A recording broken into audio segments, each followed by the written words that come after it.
All right, good evening, everyone. Call the meeting to order. If you would all rise and join me in the Pledge of Allegiance. I pledge allegiance to the flag of the United States of America and to the republic for which it stands, one nation, under God, indivisible, with liberty and justice for all. Wonderful, thank you. Thank you everyone for joining us tonight. Got my mic on, sorry, I gotta be already in trouble. It's been 45 seconds. Okay, so for the last time, the important notice. The board meeting will be held in person under the current Open Public Meetings Act. In-person board meetings may be held without restrictions on capacity and without physical distancing requirements. However, a remote option must be made available. Under Governor Jay Inslee's Proclamation 20-05 and in accordance with the Washington State Secretary of Health's order, in-person attendees are required to wear face coverings. The board must ensure that the requirements are followed as the Proclamation 20-25.15 prohibits any governmental, commercial, or nonprofit entity or private party from allowing any individual to enter or remain in any indoor space under their control unless the individual is in compliance with the Secretary of Health's face covering order and any subsequent amendments. The remote meeting option continues to be available for those who do not wish to wear face coverings or do not feel comfortable attending in person. Those attending remotely may sign up to provide public comment using an online form, which will be made available at 5:15 p.m. on the day of the meeting. Okay, let's hope that's the last time I ever read that ever. Wonderful. Okay, so first on our agenda this evening is special recognition. School Retirees Appreciation Week. Dr. Tracy Pierce will be presenting. Just a reminder for everybody, the rules also specify that when you are at a mic, it's okay when you're distanced as a presenter to remove your mask. So people who will be up here presenting remove their mask. And if you signed up to make public comment and you're presenting, you can take your mask off at the mic as well. So we are excited because we have two groups for recognition this evening. And the first group we're going to recognize is the School Retirees Association, specifically our Benton Franklin School Retirees Association, because this is School Retirees Appreciation Week. So I'm going to read the Governor's Proclamation and then recognize a couple of wonderful people who are here with us tonight that you'll meet in just a moment, and also give them a chance to share a little bit with the board. So first, I'm going to read the proclamation. And the proclamation states the following: whereas the Washington State School Retirees Association recognizes all retired school employees, and whereas the Washington School Retirees Association educates and assists retirees in meeting the special challenges retirement brings and works to improve their general welfare, and whereas the Retirees Association aids in advancing education by supporting high educational standards, and whereas the association promotes group and individual involvement in charitable projects and activities, sponsors scholarships, and maintains interest and participation in educational and community activities, and whereas the School Retirees Association supports and encourages retired educators to remain active in the education profession through volunteer activities associated with learning, now therefore I, Jay Inslee, Governor of the State of Washington, do hereby proclaim March 21st through 27th, 2022 as School Retirees Appreciation Week. So we're just a little early in Washington, and he encourages all people in the state to join in this special observance. So each year we have the privilege of recognizing our Benton Franklin School Retirees Association. Tonight we've got Victoria Russell, who's the president, Dottie Stevens, who is the past president, and she's also a retiree from KSD. And are AJ and Jim able to be here this evening? Okay, so we may have a couple others joining us. AJ Foster, who's also retired from KSD, and Jim Foster. These are wonderful people who are so supportive of our schools and our students. Each year I have the opportunity to go and present district updates to the group at one of their luncheons.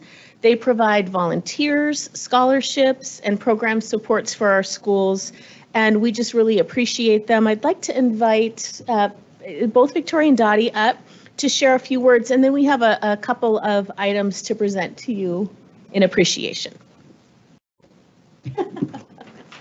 Thank you, Dr. Pierce. Good evening. I'm Victoria Russell. I've been the president through this pandemic, trying to keep us going, and believe me, we have been going.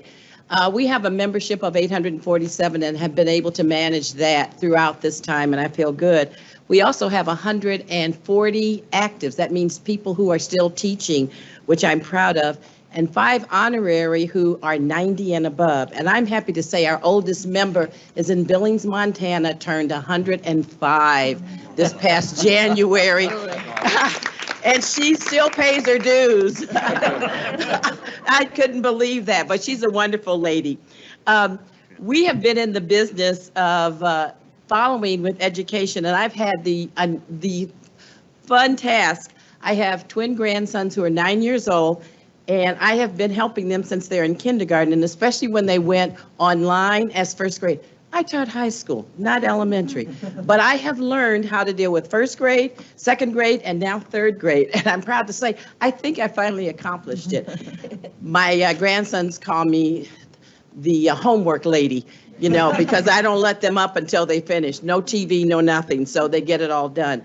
I do miss teaching, but I taught at Hanford High. I'm from Chicago originally, and I taught there 24 years and then 20 years in Illinois. So I have had a full life. Basically, in our organization, we provide services for our retired members and our active members. And with these active members, we have been giving out this year $6,000 in mini grants. And I looked at my list here recently, and 8 of them just gone to Kennewick, Sage Crest. And I hope that kinder now has enough headphones for all the kindergarten teachers because they have applied for that. One for accelerated reading. The other one was a K-5 vibration bug bots. She's going to use that 300 for. I happen to get several of my past co-workers who are still working at Hanford High School for the first time, and one is doing rocketry in the classroom. The other is in geology mineral identification. So the other one is Legacy High, and they are doing 9 through 12. So we try to help everybody, and all they have to do is write us. They fill out a little form, and we deliver that $300. However, we've had to put it in the mail with the stipulations. For our members, we are a membership of the WSSRA, the state one. We provide retirement activities, conferences. We also have legislation, and as you well know, Group 1 now is going to be able to have some COLA. We've been fighting for that for a long time, so we are proactive in legislation, leadership for retirees. We provide money for scholarships. We serve as volunteers. We enhance and improve the lives of retirees. We interact with school retirees through WASRA. We sponsor activities. We socialize. We also represent our membership, which is relevant to what's going on in the state. Our yearly contribution, which we have as our 2 projects, are the Salvation Army. We provide toys for children every Christmas, and we also give monetary donations. We collect school supplies so that when any of the schools call and they need things, they're delivered. We have people to take care of that. And lastly, we provide, about $15,000 this past year in scholarships, 2 to WSU, 1 to Heritage, 1 to Central, and 1 to Eastern. And we continue to look at them because CBC is going to be offering an education certificate. So we're looking at that in the College of Education so that we hope we'll be able to help them. We are here, we volunteer. We love to have the superintendents come and speak to us every, January, usually before the levies come about. And we enjoy socializing with them. Our organization is not just for teachers, it's for educators, bus drivers, secretaries, the classroom TAs, if they're, involved in that in the education process. We have vice presidents, vice principals, and all 3 of the 3 lovely ladies who are the head of the school districts belong to our organization, and we look forward to them. Thank you very much for honoring us. We appreciate you very much.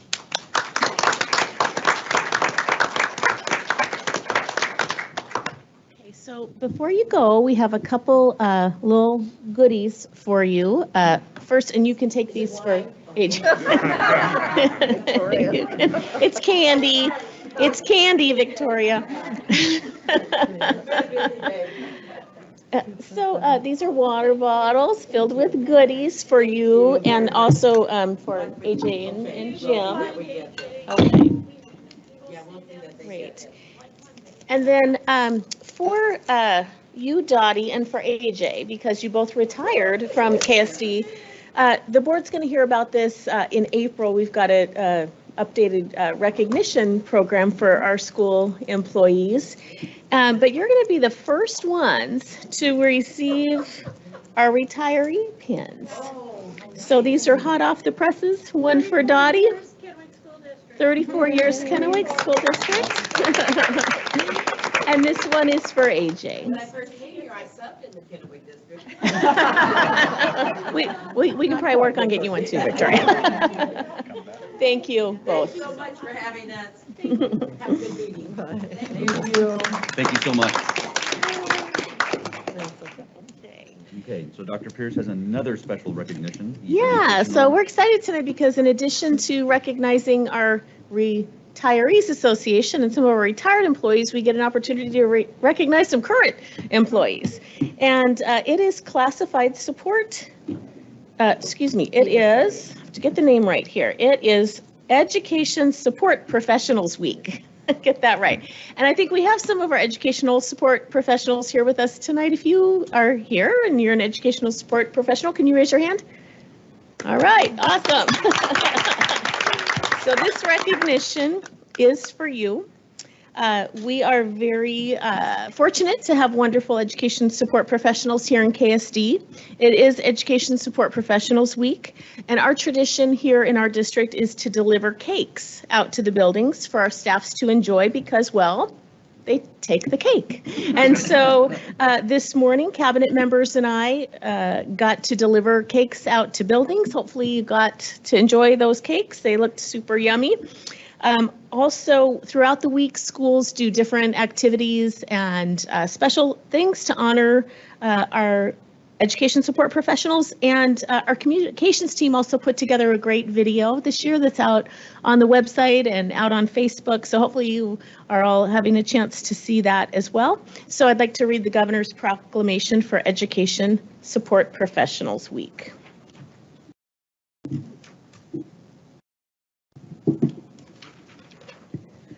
Okay, whereas education support professionals are involved in nearly every aspect of education, maintaining buildings and grounds, preparing and serving meals, keeping school facilities clean and orderly, assisting in the classroom, providing over 60% of all instructional hours to special education, English language learners, and opportunity gap students, performing and conducting research activities, providing information technology and media services, administrative support functions, and safe transportation, creating a secure and healthy environment, and many other specialized services. And whereas more than 62,000 education support professionals work with and help students in Washington's universities, colleges, and public schools, and are the backbone of our public education system, and deserve recognition and thanks for their outstanding work they do for this state and their communities. And whereas education support professionals are instrumental in fulfilling the state's responsibility to educate all students, and by supporting the learning environment, they serve as crucial partners with teachers, parents, administrators, and school boards. Now, therefore, I, Jay Inslee, Governor of the State of Washington, do hereby proclaim March 14th through 18th, 2022 as Education Support Professionals Week in Washington, and I encourage all people in our state to join in this special observance, and it's signed by the governor. So thank you to our education support professionals, and we thank you for all that you do for our schools and our students. Thank you guys so much. Thank you.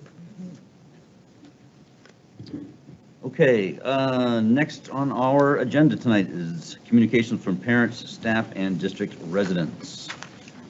The board appreciates hearing from parents, staff, and district residents. At our regular board business meetings, the board of directors provides an opportunity for communication from parents, staff, and district residents. This time is reserved during our working meeting for the board to listen to comments, input, and information. The board does not respond to comments provided, as our goal is to listen and to learn. As appropriate, the board will ask the superintendent and her staff to look into any issues raised. Please note, it is important for all community members to feel welcome and safe during the board's business meeting. During the public comment period, please refrain from any positive or negative expressions, such as clapping or booing, in response to any person who is providing public comment. If any audience member has any concerns about how they're being treated by another attendee, please contact a cabinet member to report the issue. The board does not take public comments on issues related to personnel or individually named staff members at board meetings. However, you can email the board with any such comments. Okay, so our first speaker tonight is JoJo Davis.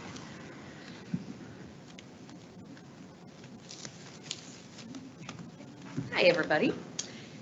Equal treatment only works if the children are starting from the same place. The idea that Kennewick middle schools are treated and funded equally means that the system itself is built to allow children of poverty to continue to lack resources they need, not just at home, but in their classrooms and extracurricular activities. It is long past due for schools to have what they need, not what is considered equal and fair. Maslow's hierarchy teaches us that students will not be able to reach their fullest potential until their basic needs are taken care of. I know you've all probably seen Maslow's, but I wanted to give a fresh copy in front of you. Think of your own children. Where would they be on this scale? Schools such as Highlands, which has a silent majority of poverty, needs more resources, not less. Failure of the levy exasperates the division between the have and the have-nots. Children in poverty, the true silent majority, need all of us to be their voice and not to stop just in words, but continue in actions. Spring sports starts on Monday, and I was asked to personally invite all of you to the first day of practice. I got your little memory card there for you. The reason is they want you to have a chance for you to see poverty in action. Students with no baseball bats, softball bats, or mitts, but they will show up because they have a desire to play. Students with no track shoes, and frankly, they'll be running in jeans and all sorts of things, but a desire to run. See, the lack of resources, but not the lack of effort on their part to try, and the efforts by the coaches and staff to make this opportunity a reality.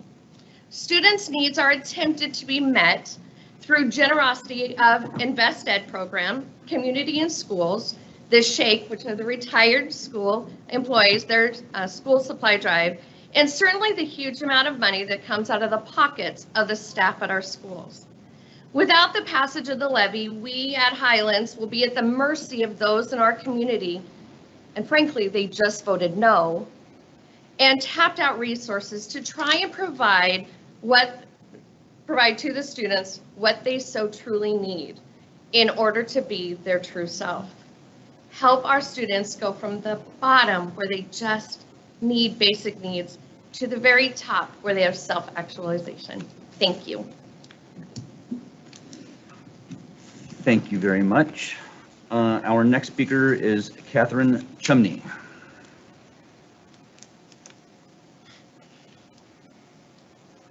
Good evening, ladies and gentlemen of the board. So I didn't finish my speech, so I'm going to give you part two before I send that email. So I'd like to talk again, and I'm so glad that JoJo spoke about the levy, because that's what I'd like to talk to you about, and specifically as it applies to paraeducators. Since 2018, the levies in one school have supported our paraeducators, but in one school we see 61% reduction in force of this paraeducator support. According to the district's business office, it was due to district cutbacks. The impact has been severe at some schools. The administrators have had to redistribute the remaining paraeducators who were mostly working exclusively in overcrowded dual language classrooms, providing instructional supports as bilingual paraprofessionals. These classrooms had a disproportionate teacher-to-student ratio of 2-to-1 compared to the monolingual English classrooms. I spoke to the board about this back in 2018, and I know that many of you are new to the board. The need was apparent during small group reading intervention instruction. The one-way dual language classrooms would have 20 students in session compared to the monolingual English that would have 3 to 7 students in session. The bilingual professional's job was to support the 2 literacy blocks that are the foundation of dual language instruction. When the administration redistributed the paraprofessionals out of the dual language setting, the rationale was given, and I quote, to give equal time to teachers. The statement was made by the administrators, and later on, I was questioned to the district, why was this so? And the response from the district was that the administrators had the right to put the paraprofessionals in any capacity that they needed. Kind of jumping around because I don't want to get emotional. Dual language is really dear to me. And I've been working in dual language for now 7 years, and the data shows that it works.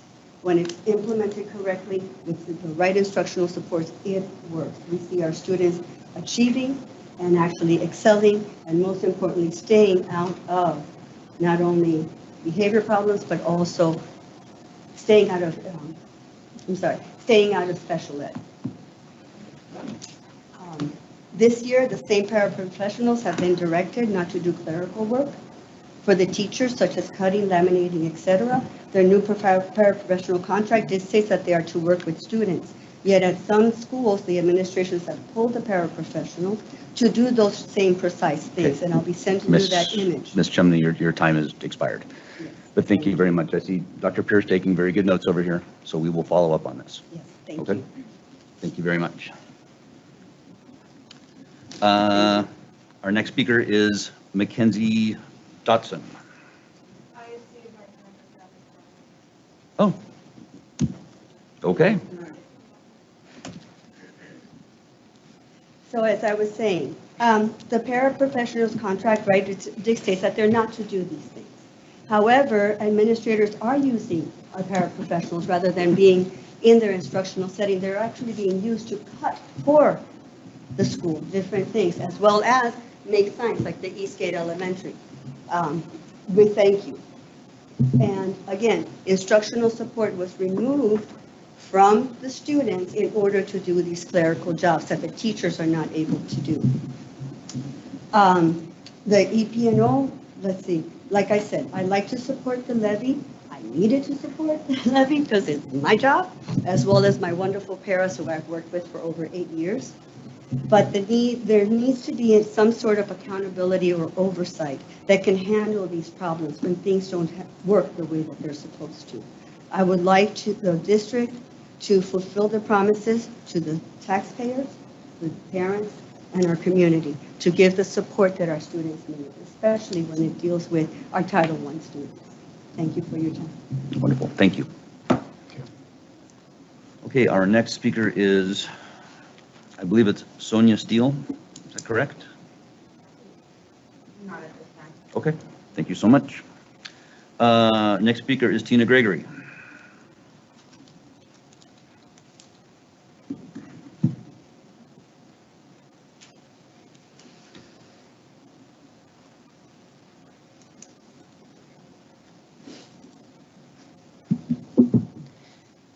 I'm here tonight asking, where is the science, the outside peer reviews? Our governor doesn't follow science. He just makes things up as he wants. I'm thankful this is the last time we are forced to wear a mask. I don't, however, have any faith that Inslee won't keep these unlawful mandates off. I'm asking you all to come up with a policy that holds the state responsible before they take away our freedoms again. Hold them accountable. Prove their policies are needed. Masks don't work, and we cannot let this happen again. Washington public schools have lost almost 60,000 students to these unlawful mandates. CRT, gender equality, gay pride, Black Lives Matter, etc. don't belong in our schools. Teachers don't have authority to push these agendas. Prayer and the Bible have been removed from our schools. It's time these agendas are removed also. Teachers are disciplined if they talk about God, yet nothing is done about unmoral agendas. I would like to see policies in place against these unmoral issues, which leads me to the pornography our state is trying to push. These books need to be outlawed. Any books that show sexual positions need to be banned. I would like this board to work on policies banning these kind of books. Our children should be allowed to keep their innocence as long as possible. It's not the school's job to help them find their sexuality. Mark 4:22, for there is nothing hidden which will not be revealed, nor has anything been kept secret, but that it should be come to light. As for the transgender people, they are people too. I don't agree with their choice, but love them as fellow humans. They don't have the right to use bathrooms with other natural boys and girls. I'm calling on you to make sure policies that are keeping our other students safe. Could we please start teaching the Constitution again? This used to be a requirement in order to pass the 8th grade. How can we reinstate policies teaching our Constitution? I'm sure your jobs are very hard, and I pray for each one of you. We appreciate you. We'd like you to put our children first, and we all are different, and that's a good thing. And thank you all for your service. Thank you.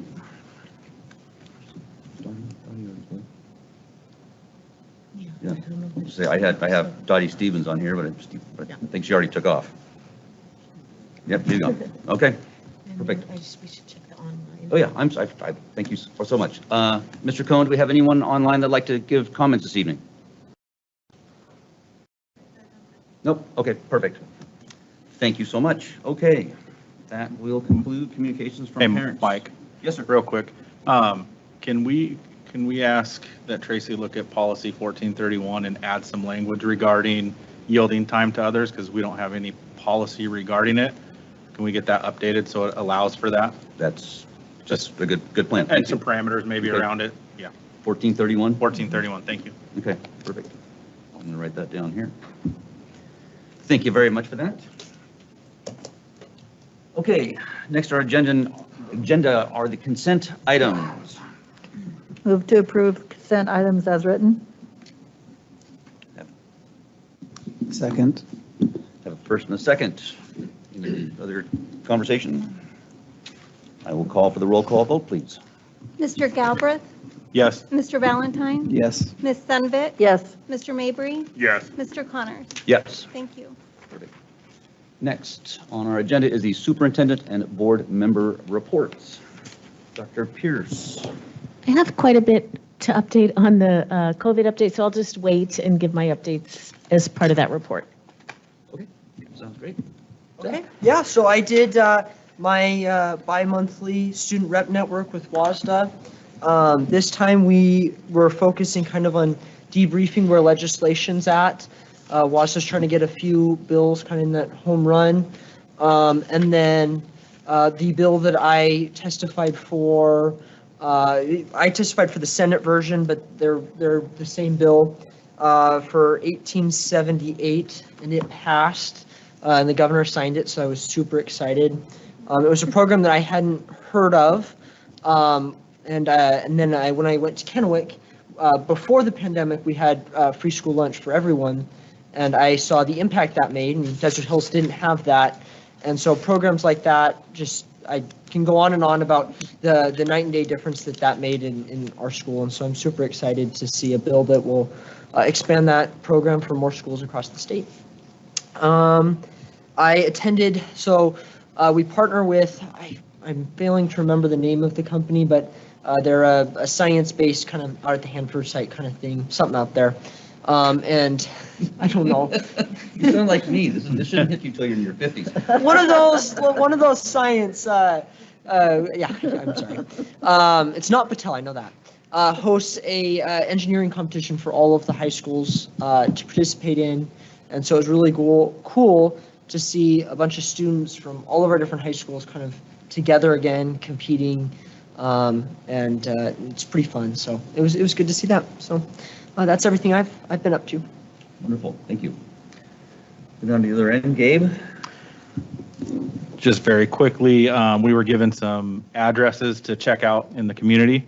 I drove through those complexes, the apartment complexes. And funny enough, the address on Clearwater was actually where I lived when I went to Highlands myself, so I'm very familiar with that trailer court. So it kind of brought back some memories there, but did check those out, and I appreciate those addresses to kind of get an idea of, you know, where some of our kids are living and their circumstances, and it helps open up some eyes. So Thank you.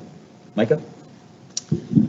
Yeah, so I also had a chance to drive through all those, and I actually had a chance to go to Highlands Middle School, and I spent, I don't know, several hours there, 4 or 5 hours, right?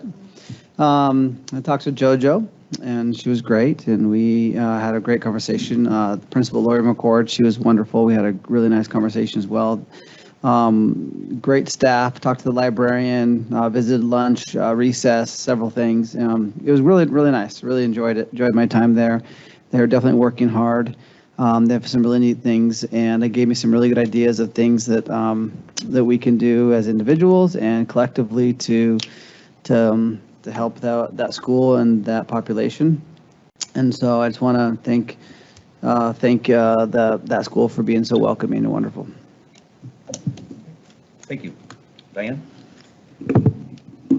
So I want to check because there were people who said they couldn't hear in the back. Is this working for you better today?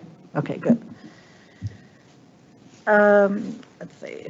So I had 2 WASDA, which is our School Directors Association, weekly networking webinars, which have been primarily, like Zachary was talking about, looking at what's happening with our legislature, which is finished tomorrow, we think. Attended 2 of the Richland School District board meetings. One was their strategic planning workshop, which I unfortunately only got to do half of that, and then the regular board meeting last night. 2 of the Washington Department of Health briefings. One was COVID, and actually there were 2 of those, sorry, and they were both COVID. 2 of Governor Inslee's press briefings. One was about COVID, and then the other one was the lifting of the mask mandate.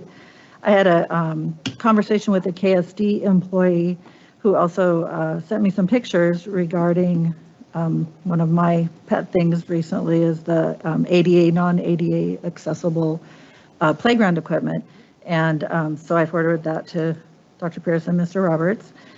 And then as our board legislative rep, I was able to sign in for the community eligibility plan, which is what Zachary talked about. And then it was signed, has already been signed by the governor. And then SB 5252, which is how school districts consult with tribes. And that's been important for us because we have been working with our Yakima tribal partners about our schools. And so that was a good thing to have signed. And then we have 2 that are now sitting waiting to be signed. These are pretty important for us. One is HB 1590, which is our enrollment stability. So I believe from what I saw today, and Senator Brown sent it to me, it's at 50% reimbursement. Does that sound correct to you, Dr. Pierce? It's a formula that ends up with it, and I've actually got that as part of my ledge update, so I will share that. That'll be great. And then another Senate Bill 5155, which was the prejudgment interest, which thankfully for us died in committee, and that would have been a pretty big financial insult to school districts. And those are waiting for the governor's signature, hopefully today or tonight. For those that don't know about that last bill, it's so important. Could you stress or explain what that means with the interest paid up front? Looking to see if there's somebody who can. Can I put you on the spot, Dr. Pierce? I'm looking for Bronson. Do you want to tell? It's just simple language, layman terms I can share with you. Is it's the interest that would be paid up front if a litigation goes up front. You would have to pay whatever the time period that the judge is determined that the occurrence happened. You would have to pay interest all the way back to that time period. And if you can just imagine someone with a lawsuit that went back 20 years, right. I don't know if the statute of limitation goes back that far, but however how far it goes, it can be a substantial amount of money laid on a school board at any given time. So that's what it's about. And the interest is on whatever the judgment would be. And so it could be, the interest could be more than the judgment itself could be. And so for our district, that would be very, very painful, but for some smaller districts, it could completely bankrupt them. Thank you. Ron, do you have anything to report? I do not have anything to add that's not already been reported. Perfect, thank you. I actually have a little bit to report. I've actually spent some time at Southridge here this last week and spent a couple hours with Principal Hammaker-Teals, and just really gave me a very good reminder of what it takes to go wrangle, 1,750 kids plus staff. She's doing a great job. Just really appreciated my time. Just wanted to publicly thank her for her giving me that time to spend with her. So there you go. Anything else?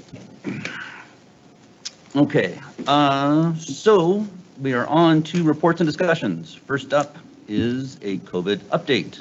Dr. Pierce will be presenting.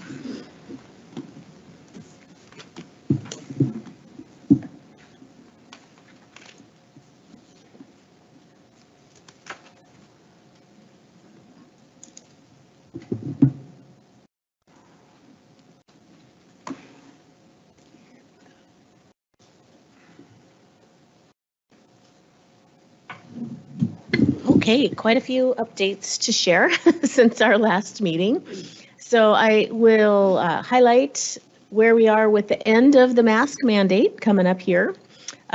Provide an update on the state DOH rules for K-12 schools, which were updated on the 7th and take effect on the 12th. And then loop back and provide a little follow-up on the Department of Health's COVID vaccine consideration as well. So, mask update. We now know that the mask mandate statewide ends on March 11th at 11:59 p.m. So that means effective March 12th, which of course is a Saturday, but effective March 12th, masks will be optional in our schools and buildings. They're not required, but those who wish to wear them are still encouraged to do so. We will still be providing them for people who want them. That's still something that we're required to do, but it's absolutely up to each individual person to determine whether they want to wear one or not. Another update that's really important that is different from what was shared at the last board meeting is at that time, masks were still going to be required on school buses, but now they're no longer. Effective March 12th, because the federal transportation rules were also updated. So masks will no longer be required on school buses either, beginning March 12th. So we have just 2 more school days of masks being required.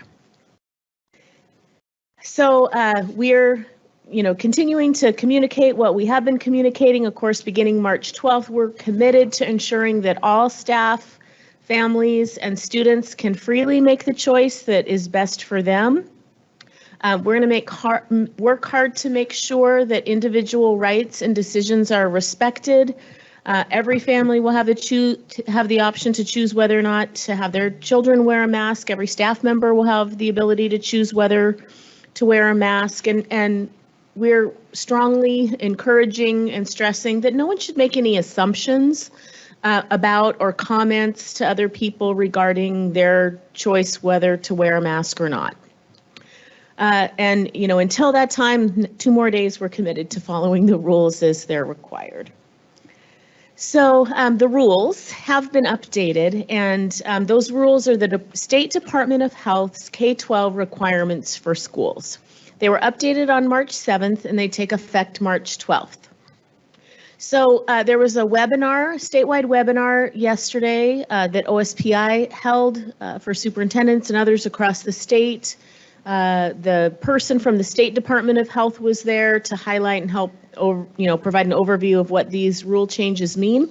So I've actually just used some of those slides in the presentation and then just clipped some of the actual, exact verbiage out of the updated document.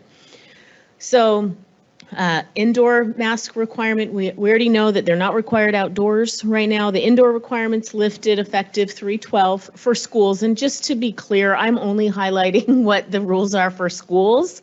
So I'm not speaking, there's other, health, like if you go to the doctor's office or the dentist office or things like that. So that's outside of our purview here. I'm just focusing on what the school rules are. There are many, many fewer requirements for schools. Things that used to be requirements are now not required. They're, options. We're going to follow the requirements. That's what we've been doing all along, what's required. And so that's what we're focusing on. Of course, the focus continues to be on keeping kids in school, keeping schools open, and just encouraging individuals and families to make their decisions that are best for them. So I wanted to share one other piece of data that was a part of that webinar yesterday that really shows that the COVID rates are way, way down. So, having the ability to not wear masks is really supported by what they shared with us in terms of, people should be able to feel safe doing so and making that choice based on all of the data that's been shared. And I've been hesitant all along to try to explain this data in great depth. It's not my data. I'm not an epidemiologist or anything like that, but to provide the links for other people if they want to go dig into what does this data mean and rely on the health department people to help make sense of it. But I did want to just include it because they shared it with us yesterday. Okay, so back to the summary. What's required is what I'm going to touch on and highlight tonight. So the things that are still required for schools, employee vaccination, we already dealt with all of that, and that was back in October. It's still required, though, if we were to hire new people now, there's still an employee vaccination requirement or to receive an approved exemption. We're still required to exclude people who have symptoms of COVID and isolate. If a student or staff member has symptoms of COVID, we have to make sure they're removed from other people.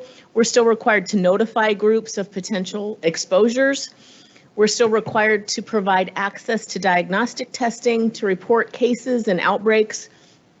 We'll keep our dashboard maintained and to respond to any kind of outbreak if it were to happen. I want to make one highlight. So there's a whole list of things that are no longer required. Masks. We were never required to promote vaccines, but we provided opportunities for people, of course, to access them if they wanted to. All of the distancing requirements are no longer required effective Saturday. The screening test to stay, and all of the enhanced hygiene and respiratory etiquette and cleaning isn't required. I hesitated, this is a DOH slide, I hesitated to use it a little bit because I don't want to convey we don't want people to wash their hands, of course. We encourage good hand washing hygiene, and of course we're going to keep cleaning our buildings and so forth, but all of those enhanced measures that were required at one point are no longer required. And we will just be following the requirements. So I want to just highlight then what the requirements are. In terms of, excluding people with symptoms, if a staff member or a student has symptoms of COVID, they're required to stay home and should get tested or see a healthcare provider and follow this return to work or school protocol. So that's the same protocol we've been following. It's if you have multiple symptoms that aren't part of something that is already a chronic disease or condition that you have, then you're supposed to get checked or see if you have COVID so you're not spreading it. If we have any positive cases, we're required to ensure that person is isolated and not, potentially infecting other people. The only time I wanted to highlight one other thing about that, in terms of isolating students or a staff member, the only time, and it's listed here where it says masks required in limited settings and situations, the only time a mask will be required, and it's in the DOH requirement, is in the health room. So if you are in the health room, it's considered a healthcare setting. and you're required to wear a mask. So if a student comes down and isn't feeling well, they'll, just for the time that they're in the health room, they're going to have to put a mask on. And if a staff member's working in the health room or in the health room for the time that they're in that healthcare setting, they're going to be required to wear a mask. But that's the only mask requirement. We will still maintain our COVID rooms. So we've got health rooms and then a special room that if, you know, a student is or a staff member is exhibiting symptoms of COVID, it's where they go. It's separate from the general health room. We're still required to have that space, and we'll do that. Again, this slide just highlights, I'm not going to read you all of these words, but it just highlights the fact that the mask wearing is required in the health room because it's a healthcare setting. We're required to provide those exposure notices. So active notice of potential exposure to employees and children who are immunocompromised, medically fragile, or otherwise at risk. And then having a system to inform the broader school community of cases and outbreaks. And we have that in place. We have our COVID report card dashboard on our district website. We'll continue to maintain that. And it's something that we're required to do, as well as to ensure that access to testing is provided for people who might be exposed. That diagnostic testing requirement is highlighted here.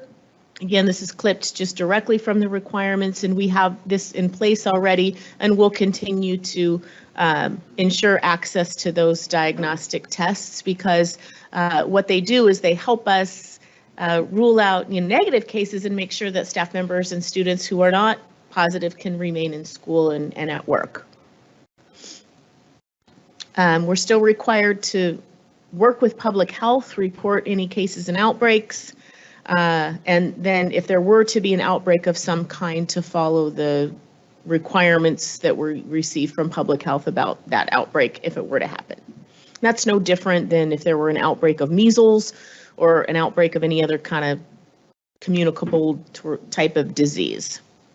So that's really the requirements in a nutshell. As you can see, the requirements are way, way fewer than they used to be. And so I'm happy, before we go on to the COVID vaccine update, answer any questions that board members might have about the requirements. Just looking for yes or no. Teachers, students, mask optional. Yes. Okay. Except if you're in the health room, right? So it's like, there's always that, but that's the only time. Yeah, it's optional. We're still required to provide, we'll still have PPE available to people.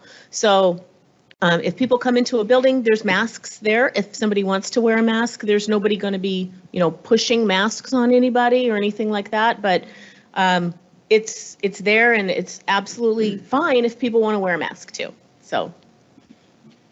Yes, sir. So I have some questions, and I actually sent these to Tracy beforehand because I wanted to make sure we had the answers tonight. So, and I think I didn't see your presentation, so some of that's been answered, but so currently we have tables at the front entrances with masks, and you just said there will be nobody passing them out, nobody pushing masks, promoting masks, anything like that. So I appreciate that. Since there's no longer social distancing requirements, lunchrooms will return back to normal Monday? So I verified, I've been working with Mr. Anderson and Mr. Phillips, because they've already actually been working with schools to get those back, because the distancing requirements had already been sort of pared back prior to this guidance. And Mr. Phillips is just verifying, I think, with a couple of schools. I don't want to, he emailed me right before the meeting. Our goal is to get to have all the schools ready. It's just some logistics. We've got a couple of schools, I think, that have quite a bit of desks. And so it's just a matter of, can we get the desks out and turned around in time, like on Monday? So if not Monday, very, very shortly thereafter, because there's nothing any longer preventing us from having the regular cafeteria table setups in our schools. Okay. And then you already stated, so masks will no longer be required on buses. Staff or administration will not ask students to put masks on, and they cannot mandate it in classes, correct? So That the is teacher correct. can't require it to be in their class. That is correct, and we're ensuring that that message is clear to people and clear to principals and clear to staff members. If individual teachers or staff members, if they would like to wear a mask or wear enhanced PPE, we have enhanced PPE for staff too, like the KN95 masks that provide a greater level of protection. But an individual teacher cannot make a requirement that you have to wear masks in their classroom or anything like that. No, it's up to the individual student, and there shouldn't be any pressuring of any kind, one way or the other. There shouldn't be any pressuring of, trying to get somebody to wear a mask who isn't wearing one, or to get somebody to take off their mask if they are wearing one. It's an individual choice, and everybody just needs to respect everybody else's individual choice, whether it's a student or a parent or another staff member. Right. Yeah. Can you speak a little bit to the guidance for staff that's working with our life skills students or in our SPED rooms? Is it any different or? Yeah, so I did, and thank you for that question in advance, because I did go back and just double check and look in the guidance, and I shouldn't say guidance, in the requirements from DOH. And it says the following: students, children, and staff who are immunocompromised. Thank you, I think I'm saying that incorrectly. Medically fragile and or otherwise high risk for severe disease should consult their healthcare provider about whether or not to continue wearing well-fitted masks. Staff who provide for students and children with disabilities that require close contact should strongly consider wearing appropriate PPE when providing care. Again, that means it's completely up to the individual teacher to determine whether they want to continue to wear a mask or any kind of enhanced PPE. Okay. And then I know you mentioned a little bit about the guidance for students and staff. Obviously, if you're sick, stay home, right? Get tested. However, the flow chart refers to multiple symptoms versus just one. So, a child whose parents obviously know they have allergies or whatnot, like they're not going to have to run out and COVID test their child to send them to school. Right. That flow chart actually has been updated for a while, and they said they're going to update it again. And I haven't seen what the update is, but even the current flow chart talks about if a person has one or more of these new, changed, or worsening symptoms, and then it says, are the symptoms consistent with a diagnosed chronic illness? And if the answer is no, then it's different if the answer is yes. What I'm getting at is if I have allergies, if I were to have allergies and have a kind of a chronic runny nose, that's not considered a symptom because it's part of a condition that I already have. And so that's how it reads currently. And I don't know what the update's going to say, but if anything, it's going to be, less restrictive than more restrictive. Okay. And then the last thing for me. So obviously we're running on like almost 2 years for our kids here in Eastern Washington, right? Because Seattle area didn't go back to school for a long time. But so we got to this point, I think, with mask, not going mask choice before now. I think there was multiple reasons, right? And just to be transparent, OSPI's threatened funding. I think there's talk about insurances, dropping coverages. We've got union MOUs that encourage teachers to immediately report other teachers, and those folks could jeopardize their livelihood. We also have obviously the threat of L&I fines and stuff, and so hopefully now that's all in the past and we can move forward. And a couple things I just wanted to share that I researched before coming here. One was our Cova Dashboard, and I think you could speak to this. So last week we had 10 positive cases in the entire school district. So I think that's something to be celebrating, right? Compared to what we've been at the past, 2 months ago. So to have less than 1% of our entire staff and student population test positive or be out sick, I think is a huge win for us. So when we transition Monday, I think folks should know that and know where we stand, and that if they choose to go, mask choice, like we're in a good place with the staff and students right now. And so hospital rates are low. We even have hospitals that don't have COVID patients in them right now. So as the community, I just want people to understand that so they feel comfortable when they're, heading into our schools and all that stuff. So I think we're moving past this. So, and I would hope, over the next 2 days too, we can, we want to transition. And I would hope as we get to that point, maybe we're not sending kids home from school, or maybe we're not, being super picky on some of these kids who may be trying to take a little extra mask break in class, and that we can transition and get over this hump. So hopefully we can move forward, and this is the last that we have to talk about masks.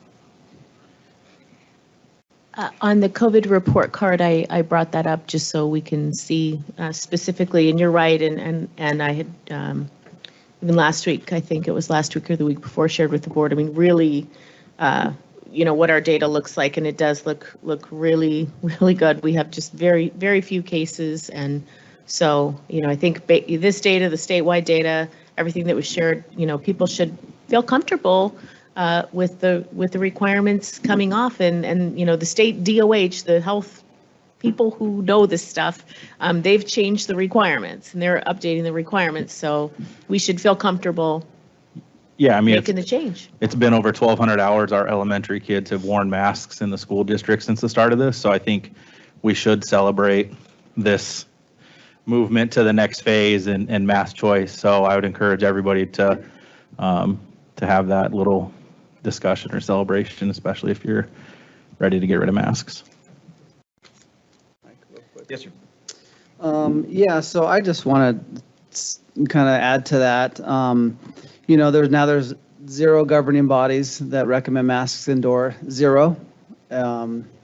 So that should be something of note, and there is no really COVID of any significant measures here in our community either. So I just want to really encourage the teachers to focus on teaching, and I know that they'll be happy to hear that, just so they can focus on teaching and not be mask police, and yeah, just kind of move into a transition period. I would just love to see everybody just take a deep breath and just teach, and if a kid shows up with a mask down a little bit lower, just to just teach, because that's what their job is. Any other comments? I do. Yes, sir.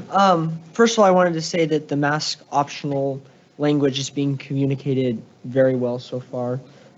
Staff is doing a very good job of conferring to students that whatever choice they decide to make, whether they do choose to wear a mask or choose not to wear a mask, that we will be respectful. Everyone in the class needs to be respectful. That is the expectation. And I think I liked what was said too, was that we're not making assumptions about why someone is or isn't wearing a mask.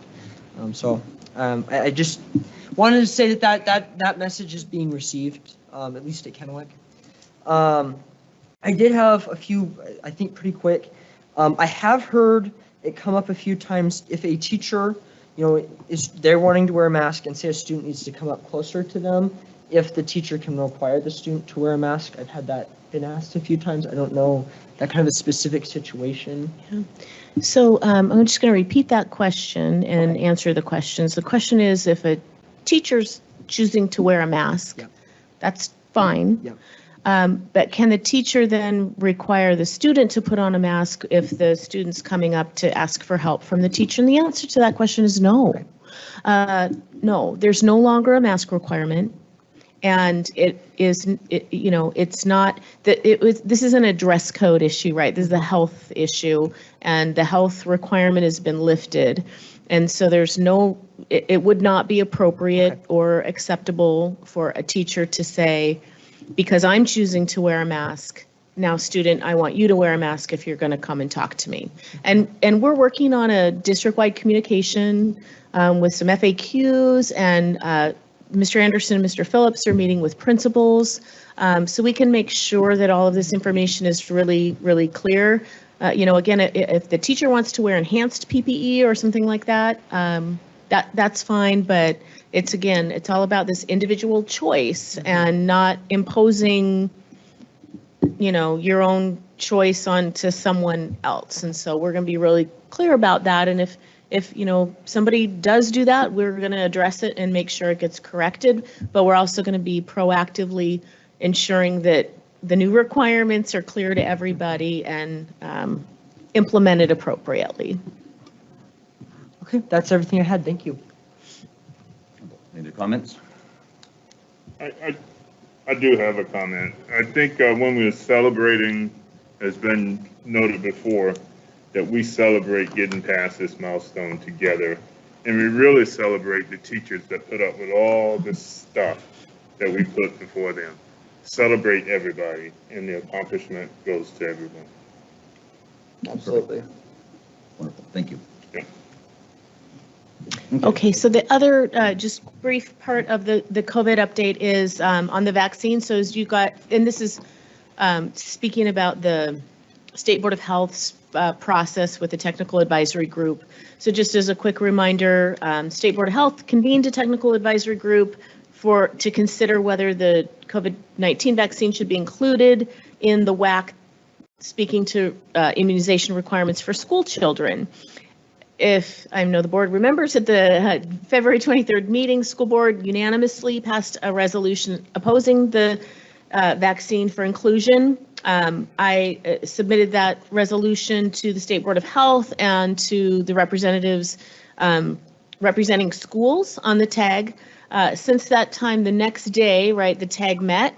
The recommendation was of the TAG was they voted to not recommend adding the COVID-19 vaccine to the list of required immunizations for school entry. The votes were 6 yes, 7 no, and 4 unsure. So that vote not to recommend then went forward to the state board. So their next meeting, I think they have a meeting tomorrow, but this is not on their agenda for tomorrow. The board is going to consider the TAG's recommendation. This is the state board now. Consider the TAG's recommendation at their April 13th public meeting. This is just, copied from their information. It says at their discretion, they may or may not approve the TAG's recommendation. If the board were, the state board were to vote to move forward, then they would initiate a rulemaking to consider adding it to the list of required immunizations. Again, they're just stating that it's not going to be considered. I guess the board meeting was today. They just wanted people to know it would be considered April 13th. If they were to require it, they said that there would be exemption allowances for people who choose not to be vaccinated, to have their children vaccinated. And those exemptions would include medical, religious, philosophical, or personal exemptions. But at this point in time, the TAG's not recommending it, so that's just the status of where that all is. Any other comments or questions or discussion? Just real quick about the immunization. So if down the road, just side note, if it gets to that point where it's recommended and ruled and it's put into the system, can we ensure that we make the availability of the immunizations easy for our community and our parents to get the forms and know what to do? And For the exemption? For the exemption, yeah, so Absolutely. they can get all that early enough and get through it so they can have that choice. Thank you. Yes, Dan. So also, families, parents, community members can still, at that sboh.wa.gov, you can still give information and input onto that, and we'll through that April 13th meeting. So if people have communications they'd like to make, they can continue to do that. Yeah, thank you. That's a really good point. That link is right here, and they have a public comment, like a button, I think. So, yeah. Wonderful. Thank you so much. Okay, great. Okay. Next on the agenda is an action plan, school drinking water. Ryan Jones will be presenting.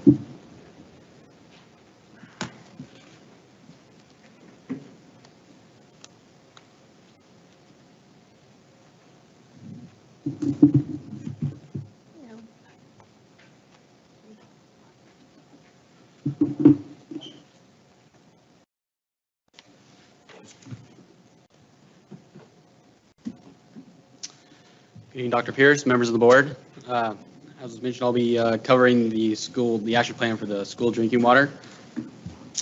So recently in 2021, RCW 28A.210.410 was passed, and what really that was in regards to was lead levels inside public or school drinking water. Previous to this, we'd been looking for fixtures that had, when tested, exceeded 15 parts per billion as being the standard for replacement. This new RCW has reduced that to 5 parts per billion. So, and of course, this applies to buildings that were built before 2016 or had major plumbing renovations prior to 2016. So, in this, Department of Health is defining basically a water drinking location is pretty much just about anywhere you can access water in the building. So it doesn't differentiate between just bubblers or just hand sinks. It's pretty much anywhere where water can be accessed for drinking. So, so the specific law also has some timelines that this action plan addresses. So that's kind of the background. We've done testing prior. In 2017, we had done some testing. Well, I'll get into that in a second.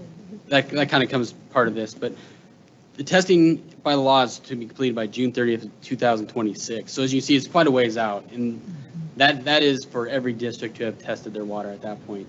So for results that we've seen between July 1st, 2014 and July 25th, 2021, which we have some because we did do some testing in 2017, we will be required to take action on those fixtures that we've identified. So, and for anything that's received after July 25th, 2021, we'll adopt the action plan within 6 months. So any further testing will be required to anything that's at elevated levels. We'll have to basically have an action plan for those as well, which will more or less will be covered by this. So we have more than 1,500 outlets in the district, approximately, give or take. It changes every year as our facilities are brought online, but it's quite a few. So that's a considerable amount of fixtures to test. So obviously any approach we take is going to have to be kind of systematic and take place over a certain amount of time. And as I mentioned before, these include water fountains, sinks, classrooms, building kitchen faucets, workrooms, lounges, basically anywhere where there's water accessible for drinking. So as I mentioned earlier, in 2017, Fulcrum Environmental Consulting did some testing for us. And as I mentioned prior, the levels at that point were 15 parts per billion and above. So upon receipt of those test results, we identified those fixtures and they were replaced. The testing was strategic in that we obviously were trying to be targeted with our testing. Obviously older buildings are more likely to have these higher levels. So that was kind of what we based what facilities we tested, because it was a percentage base. And as you can see, we anything that exceeded the maximum threshold was replaced. So moving on to kind of where we're at now with the action plan, there's basically two scenarios. And really these kind of refer to scale of how we move forward. So if there's been, the question has been asked to the DOH, like, will they accept our prior testing? Because some of the testing methods have also been outlined in the new RCW as far as how the test itself is conducted. So it's taking our previous procedures, presenting those, and making sure that they find that as adequate to accept the results from 2017. So should they be accepted, then of course moving forward, it's going to be about identifying those fixtures that were not tested in that original 2017 sampling and systematically testing those, identifying those fixtures that are above 5 parts per billion, which is the new requirement, and having those replaced. Anything that we come across is above 5 parts per billion, of course, or 15 parts per billion, I'm sorry, will be immediately isolated, shut off, and cannot be used. Anything that's above 5 parts, between that 5 parts per billion and 15 parts per billion, there's a little more flexibility. We just have to basically make an action plan to replace it. So, as you can see here, no later than December 31st, 2022, we initiate this plan to kind of pick up all the fixtures that are left in the district for testing. And as I mentioned, that would be very systematic and would take some time because you do have to go in schools, you do have to get to the fixtures, so you're trying not to be invasive and trying to interrupt instruction. So it will be a kind of a long drawn out process. And of course, right now, what we're doing is we are going back to those 2017 results and finding those fixtures that did test above that 5 parts per billion, which we were not required to replace in 2017, but we will now be focusing to replace immediately. Scenario 2 is just, once again, it kind of speaks to scale. If the Department of Health decides not to accept our previous results, then it just means that we're now back to testing every single fixture in the district. So at that point, we kind of fall back under to the testing must be done for 2026. So it provides us with a little more flexibility in that sense, because Department of Health has indicated they will do the testing for us. We don't have to necessarily hire a third-party consultant to do it. I know the first round of testing, the Department of Health has already identified who those districts are. So we'd be a little bit on the later rounds of that at this point. It's really up to us how we want to proceed, but obviously we'd have just more flexibility in that, to try and take that on. And of course, once those test results are received, we would target, we'd act accordingly. Anything above 15 parts per billion would be immediately shut off. Anything between 5 and 15 would be slated for a replacement. So I should ask, are there any questions up to this point? Sorry, I've kind of covered a few slides. So how many fixtures have been tested at this point? What percent, is there a percentage or is there a number? It's percentage based, so it varies per facility. But I don't know how the exact number, but I can get that for you. Okay, and then there's a new and an old code, right? The new one is 5 parts per billion, the old one is 15 parts per billion? Correct, yes. Okay.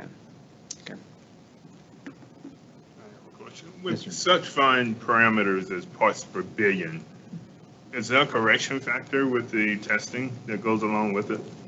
I could not speak to that specifically. I can research that, but obviously these tests, they're outlined in the RCW, like must be done per these standards, and it identifies a very, I guess, a strict procedure for testing and all those parameters and whatnot. But typically, if it comes back over 5 parts per billion, my understanding is there is opportunity for retesting possibly if it's super close, and that might be something we want to do. But of course, if we're talking about, a fixture, it's probably about as much to replace the fixture as it is to retest sometimes, depending. So. Well, Go ahead. It wouldn't be the fault of the fixture, though, would it necessarily, or would it be we find that contaminated water? We find oftentimes it is the fixture. Yeah. Okay. Yes, correct. So when you were talking about the price, you said DOH would do the testing, but do they then bill us, or is that something? No, they they have their own internal mechanisms. They'd have their own staff that would go out and conduct the testing at the school districts. But we don't pay for that? Correct, testing. Okay. yes. We just coordinate with them. Right. So option 1 is bringing in a consulting company and paying them to do it, or option 2 is DOH doing it on a different timeline that's not a cost. The only reason I say that is because it could be the fact that now that we've already had a certain percentage done, it might be a lot easier to hire that third-party consultant and it wouldn't be such a burden. Additionally, there's still some clarification to figure out is, since we've started that process essentially like in 2017, how long do we have, does that 2026 timeline provide or apply to all those other fixtures? And obviously, if they're going to hold us to a more strict timeline, something a little faster, with their first round already being scheduled, it's going to be hard to coordinate DOH to get in ahead of time. So. So as usual, I apologize for asking you too many questions, but I'm a little concerned with just the fixtures. So let's say if a test comes back positive, is the fixture removed and then the test is redone on the piping? Because I know there's some old piping in our school. That's why I'm going there. The fixture is replaced, and then there's retesting that takes place, which obviously if you start having fixtures continually test positive, you now look to second and third causes. Because I'm going to jump in here because I think Ron and I are on the same page. I'm more concerned about, what's the baseline test? Are we using the city tests? Is the city testing the water here along the way, saying, okay, we know that the water coming to the street has 2 parts per billion. Mm-hmm. Okay, then it comes in the building. Well, it goes from 2 to 5 or 2 to 7. Mm-hmm. So that's our concern is, once it gets on our property, is that where the contamination is coming from, or? Yeah. I think we're talking the same language here. Or does it come up the upriver basically? Upstream, is it really our problem? Exactly. I guess. Yes. That's the question. So you'd hope that your testing would what we found in the testing we've done is it really isn't as consistent as you would expect across the building. You'll test 15 fixtures in a building, you may have only 2 that really test high. So that would indicate to me that it's not a system issue, it is localized to that location. And of course, if we start seeing high levels across the board, then that would definitely lead to maybe something more systematic. And at that point, we would have to obviously coordinate with the city and try to work through that. Okay. But as of now, really, we're fixture focused. Perfect. But you have a plan in place if we were to, I guess I want to be ready, because I know there are schools, I won't say towns, because I don't want to, I know there are schools that have found this is a problem in their drinking water. Mm-hmm. I would like for us to be ready to say that if we found it systematically, like you said, this is our next step, not to sit down and try to figure out our next step, but already have a plan in place. Is that possible? Oh, absolutely. I think so. And there's only one place to go at that point, right? It's the service. So and let's document that.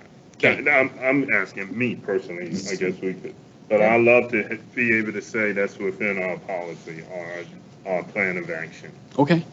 And I'm not dictating. I want everybody. Kind of bossy, aren't you? No. I'm not mandating. I want that to be considered. I think that should be a thing. And that may be as simple as just saying, upon retesting fails, and we will explore other possibilities, more systematic possibilities. Let's show that we address it. We're ready. And I would agree with that, because I think that makes your job easier. If you say, it's like my mom says I can't go, the board says that this is what we have to do. So I'd like to just make your job easier and make sure that we do things expediently too with that timeline. Certainly. Can I quickly ask, so if someone's watching this online or in this room might be going, oh, lead in the water at the schools, what we're talking about is not a significant risk, correct? At this point, like. No, we haven't had an issue. Right. I mean, it's water safe, like everything's fine. What's right? triggering this is more or less the RCW passage, right? Okay. It's not as if we feel there's something or something we've seen or a problem we've found that we have to go address. It's more just the new RCW has more stringent guidelines than we've had in the past. So now we're of course required to go through and audit the district fixtures and make sure we're in compliance. Perfect. So. Yes, Tracy. The other thing I would add, and I'm glad you are surfacing that, is, we're a little ahead of the curve too, because we've already done testing, at least of a percentage of fixtures in 2017, addressed any issues that were there. And so this is not in response to some issue or perceived issue, it's in response to a new law. Right. And with the 2017 approach, the previous maintenance and maintenance director, he just really wanted to be proactive on this issue. So we've been proactive about this throughout the whole process. So that's important to note as well. So, now with the changing of the requirements, of course, we have to be a little more reactive, but prior to that, we've been proactive. And in answer to Gabe's statement, the reason that went lower was the state Board of Health was concerned about cumulative amounts. So we want our schools to be extremely low, because our students go other places where it might not be as well watched and safe for them. And so I know that I remember that because I was in the buildings in 17 and it was cumulative. And so they've dropped that number significantly, which I think is only a good thing, but it is a lot of work for our people too. I recognize that, but safety is number one.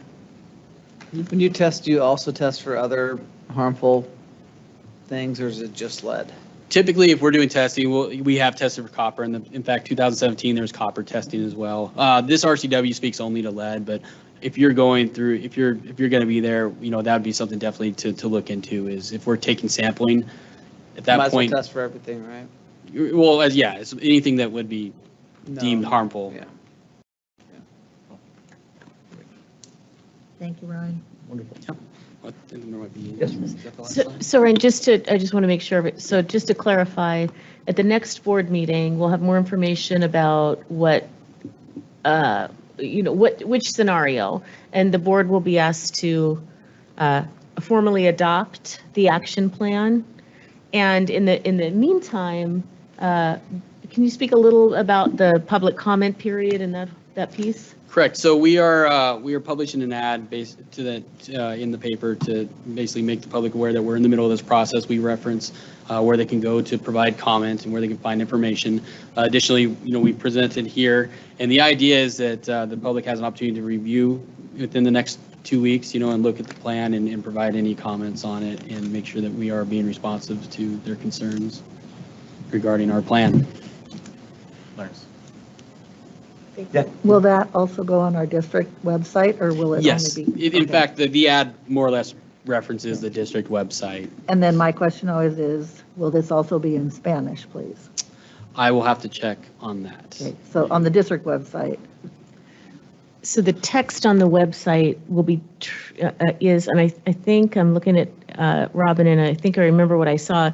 It's all expandable on the district website, so the translation feature would work on that. I don't know about the individual PDFs, but it's mostly numbers, right, on the individual school PDFs. We have to look at that and figure out that part of it, because there's if I'm remembering correctly, right, there's a PDF posted for each of the schools on that webpage. Are you referring to the 2017 results? Right, and let me follow up. I'm kind of Yeah. Okay. that's I'll get some information from Robin and so forth after the meeting, and I'll follow up with the board. Thank you. Thank you. Right, thank you very All much. right. Thank you for your time. I'll be followed by Mr. Vic Roberts. Perfect.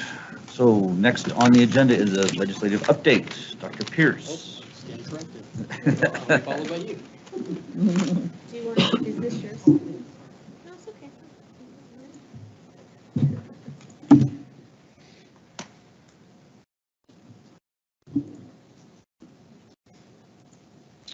Okay, so I wanted to provide a brief legislative update tonight, and it's kind of a good lead-in to Vic's update on budget, and some of it touches on some of the things that were shared during board member report as well. So everyone knows, I think, that the short session began on January 10th and the session ends tomorrow, March 10th. So when we really try to focus what we're following in the legislative session, we try to follow those bills that align to the board's legislative priorities that were adopted. And the big priorities there are adequate and equitable K-12 funding, access and opportunity for students and educators, and safe and sufficient school facilities. So you'll see connections with what we're highlighting tonight, of course, because there are always, bazillions of bills in the being debated and so forth. But what we're really focusing on are funding bills. And so we're going to touch on enrollment stabilization, which Ms. Sundvik mentioned earlier, staffing allocations and the prototypical school funding model, and pupil transportation. And then after the ledge update that I provide, Vic will come and talk about budget and be able to speak to some of the specifics, pertaining to our district. So I wanted to highlight just a couple of things. I know there's a lot of text here, so but this is some information from the Washington Research Council that I thought was interesting to share when you look at what is the state doing in terms of the total state budget and the share that goes to K-12 education. So the state increased appropriations for schools as part of the McCleary decision. And at that time, the share of the budget, the total state budget going to public schools, increased from 42.6% in the 2009 to 11 timeframe to 51.6% in 2019-2021. So it's part of McCleary. If you look at today, and part of this is because the whole budget of the state has grown, the K-12 share has actually decreased when you look at what percent of it's going to K-12, if that makes sense. So the budgets, either the House or the Senate, and we'll look at some specifics in a little bit, but it does reduce back to the 40s, so 43.1 for the House budget and 44.2 for the Senate budget. So I think that's just an interesting piece of data. The appropriations for schools this time around would be very similar under each budget, so there's not too big of a difference, and we'll go through a couple of specifics in a minute.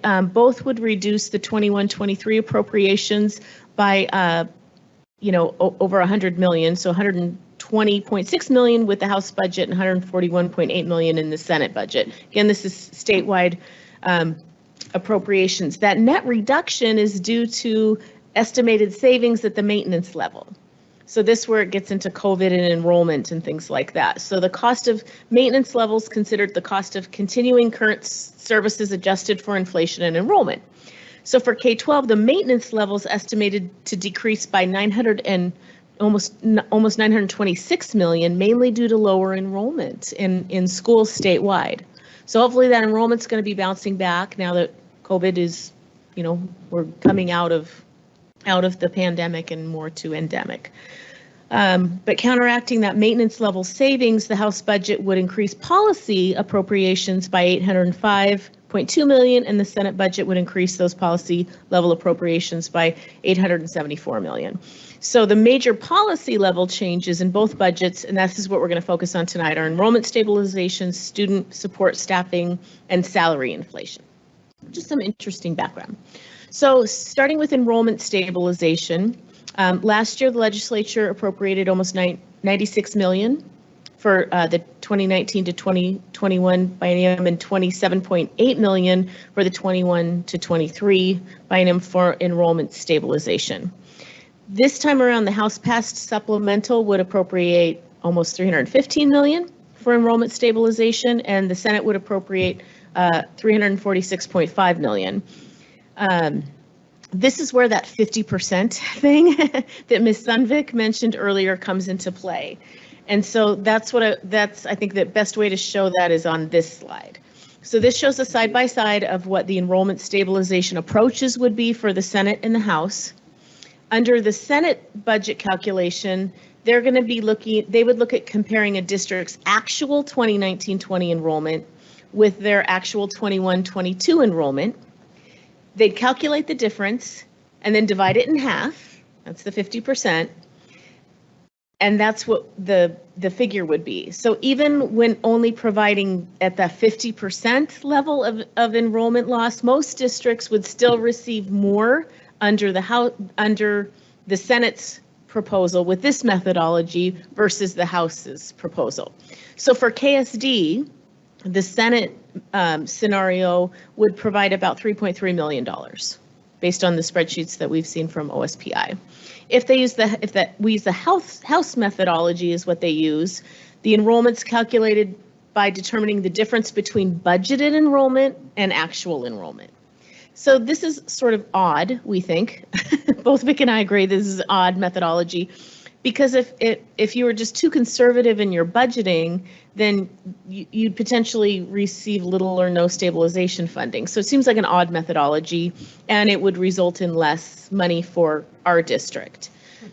So do you have a question?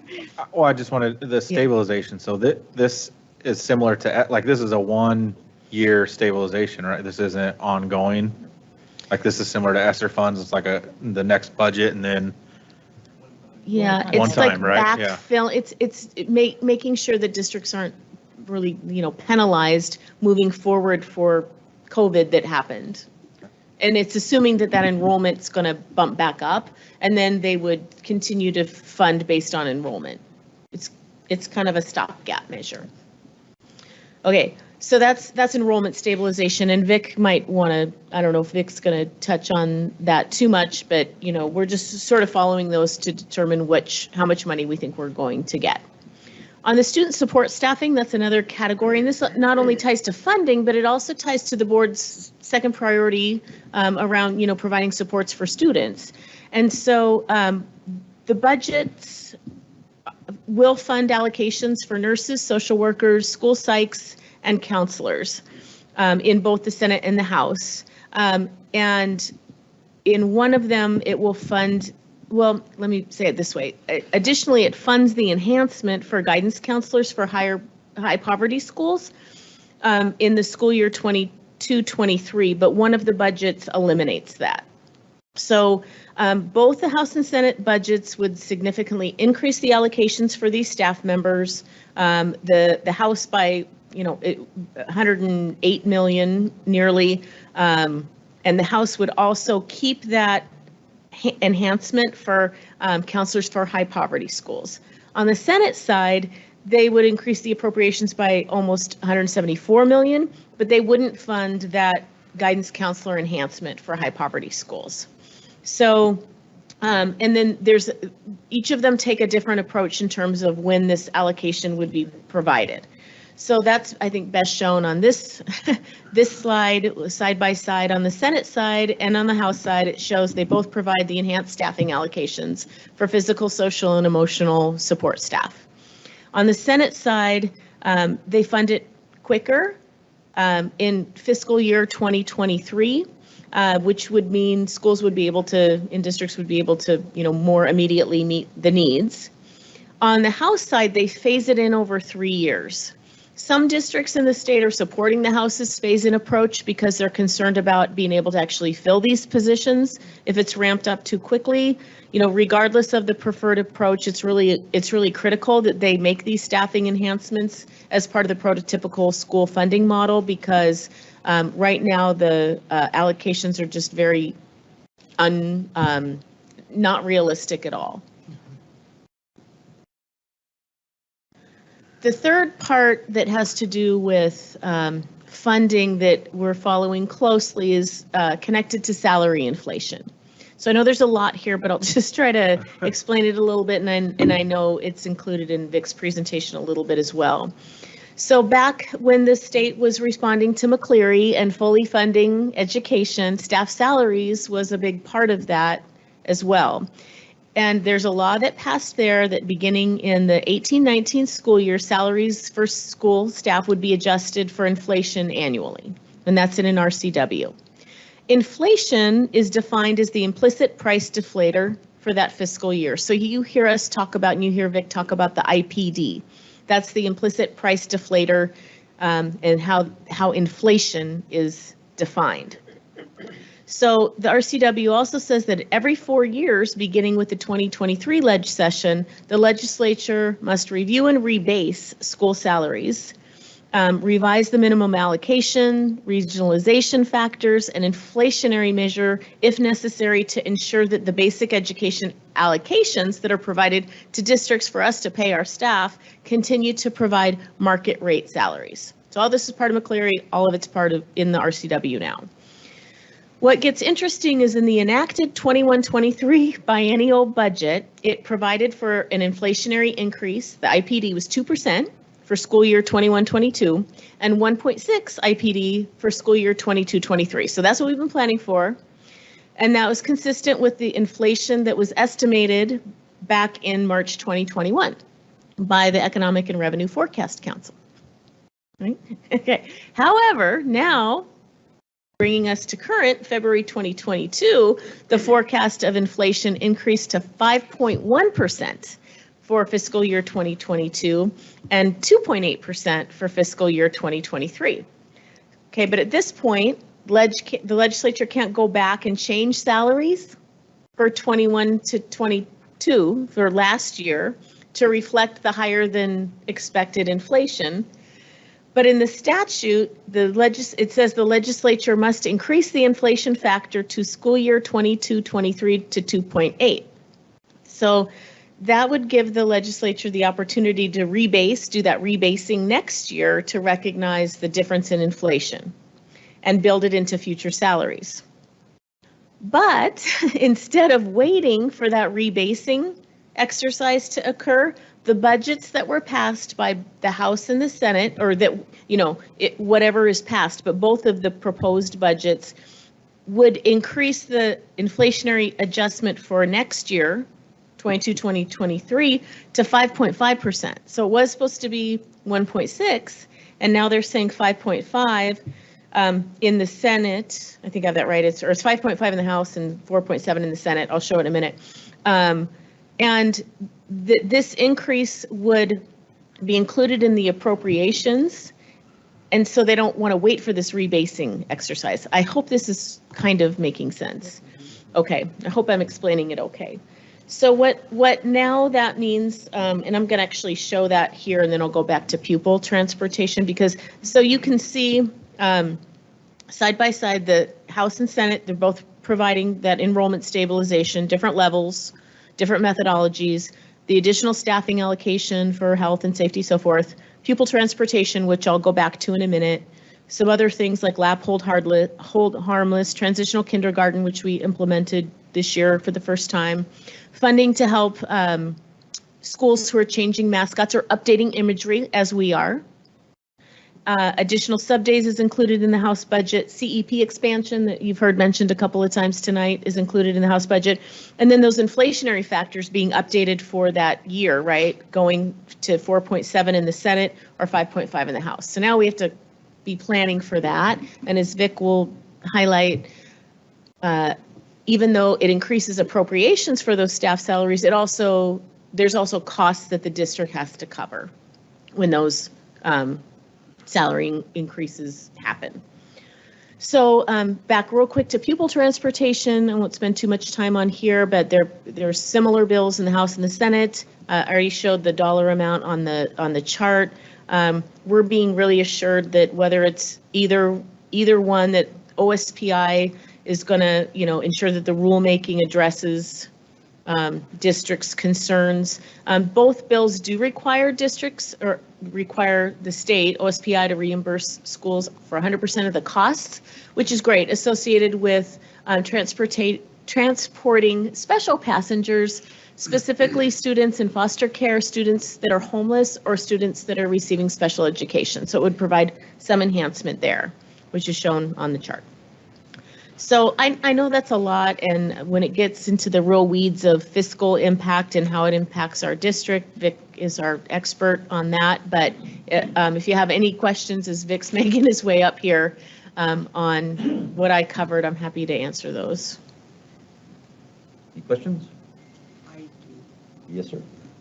So I noticed, so there is some increase in funding for our social emotional learning based educators.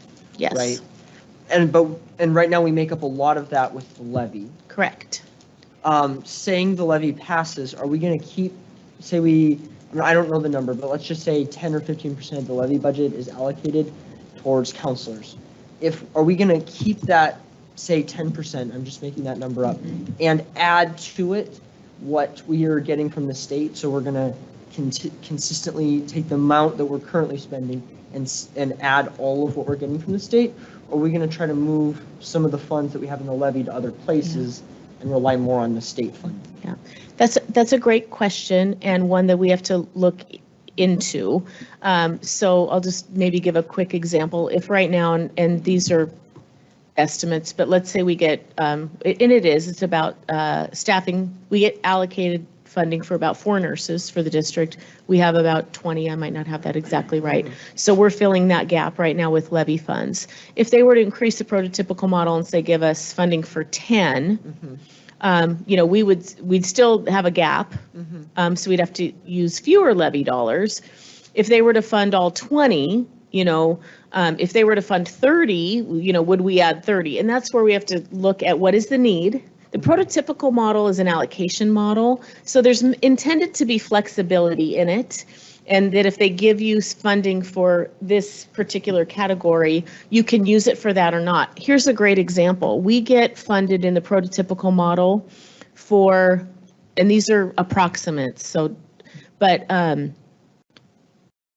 60 central office positions. We have about 40, right? So we're using that 20 allocated for central office for other things.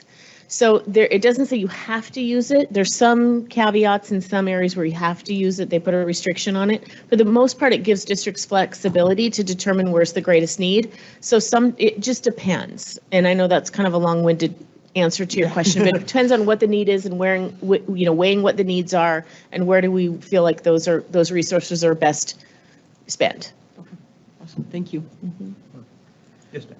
So one of the important follow-throughs, I guess, for the prototypical is this sets us up to move toward a revamped, I guess you would say, prototypical model for everything. And that's what they've been talking about. That's why this is so important, that it gets in part of what we need, but certainly not all of what we need. And so this is, I don't know the word. It's like, okay, we're giving you something, but we'll give you more later. And I don't mean that in a negative way, but this is the foot in the door to revamp that, which was 30 years ago or so that they came up with the pre-1979. Yeah. And it was never intended to be, here's what you actually need to run a school. It was, here's the money that we have, and here's what that would result in. Yeah. And it was supposed to be every biennium, it was supposed to be relooked at, and it has not until now, so. Yeah. Perfect. All right, Thank thank you you. so All much. right, so we'll see what they do. Okay, thank you. So next on the agenda is the 2022-2023 preliminary budget. Mr. Roberts will be joining us.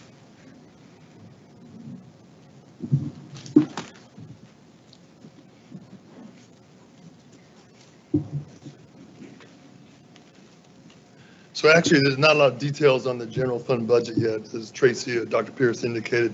Still kind of waiting for the legislation to get completed and get some of those numbers finalized from that process. But I can touch on a few things.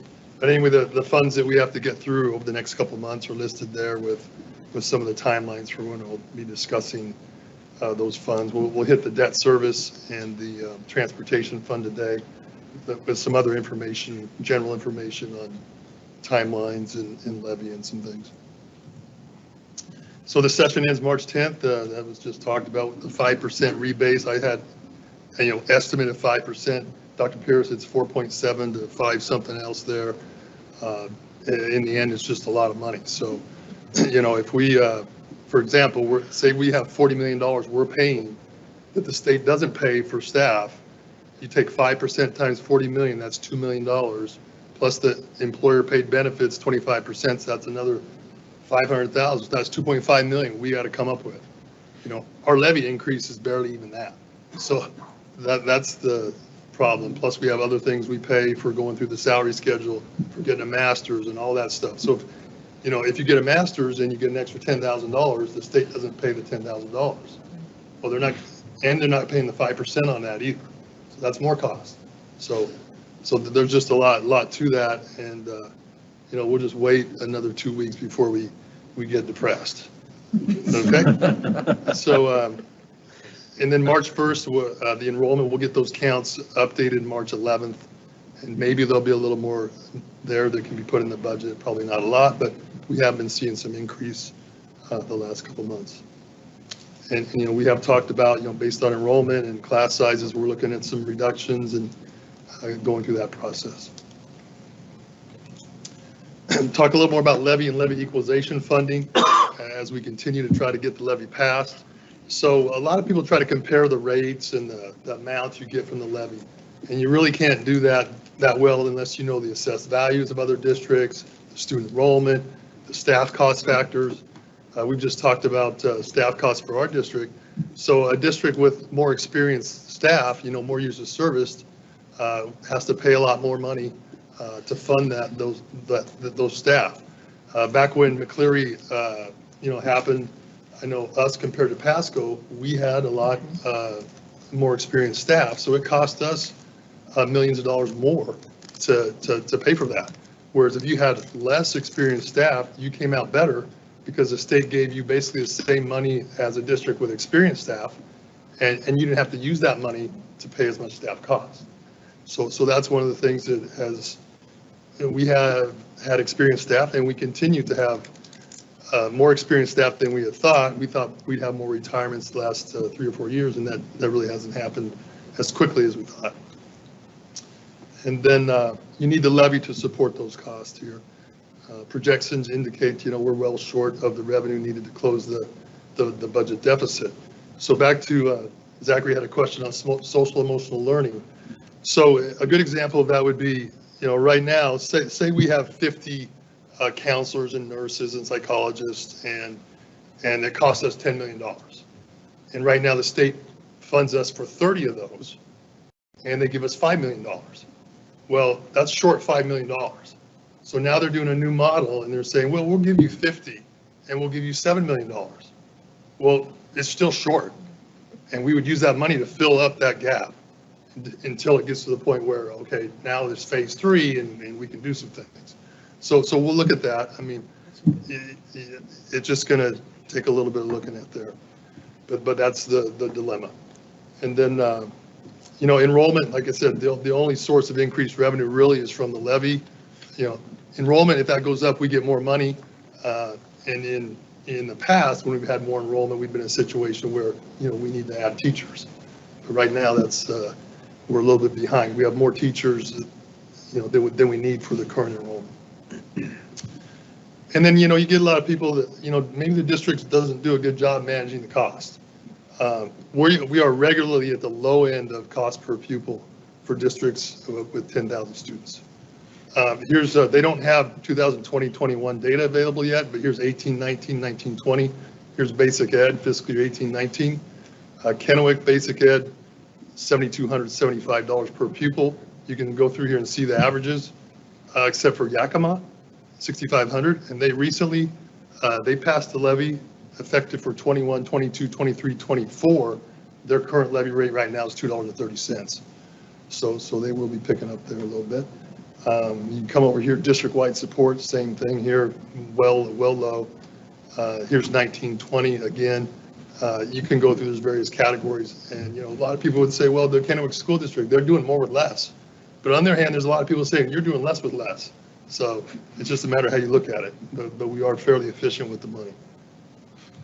Here's administrative costs. That's another one people want to, you know, hey, there's so much administrative cost. You can look at Kennewick here. Central administration, that's pretty much the lowest of any school district with over 10,000 students. Building administration, not the lowest, but still pretty low. You take the total administration, you know, you can just peruse through here, you know, it's down at the bottom. So the money we get, it gets pretty well used fairly efficiently. And then when we get to, you know, 2021, we'll be sure to give you that information. And then levy amounts and rates, just some more information here to compare. You see assessed value over here. There's 2022 assessed value. You know, a lot of the 3 districts here are pretty close. And here's the rates, effective rates right now. And then you go over here, 2023, you can see the changes here. Kennewick, Richland, fairly close. So Pasco with all that commercial, Dairy Gold, Reesers, Costco, there's just a lot going on there. I think I'm missing a few that. Amazon. Amazon, yeah. So, you know, that's a huge, you have $2 billion, that's a lot. And, you know, that's going to help them out there with their levy rate. So if, you know, over here, they're getting 21.5 million for the levy they recently passed. We're at 20.6, what we're trying to propose. And the rate's the same, you see.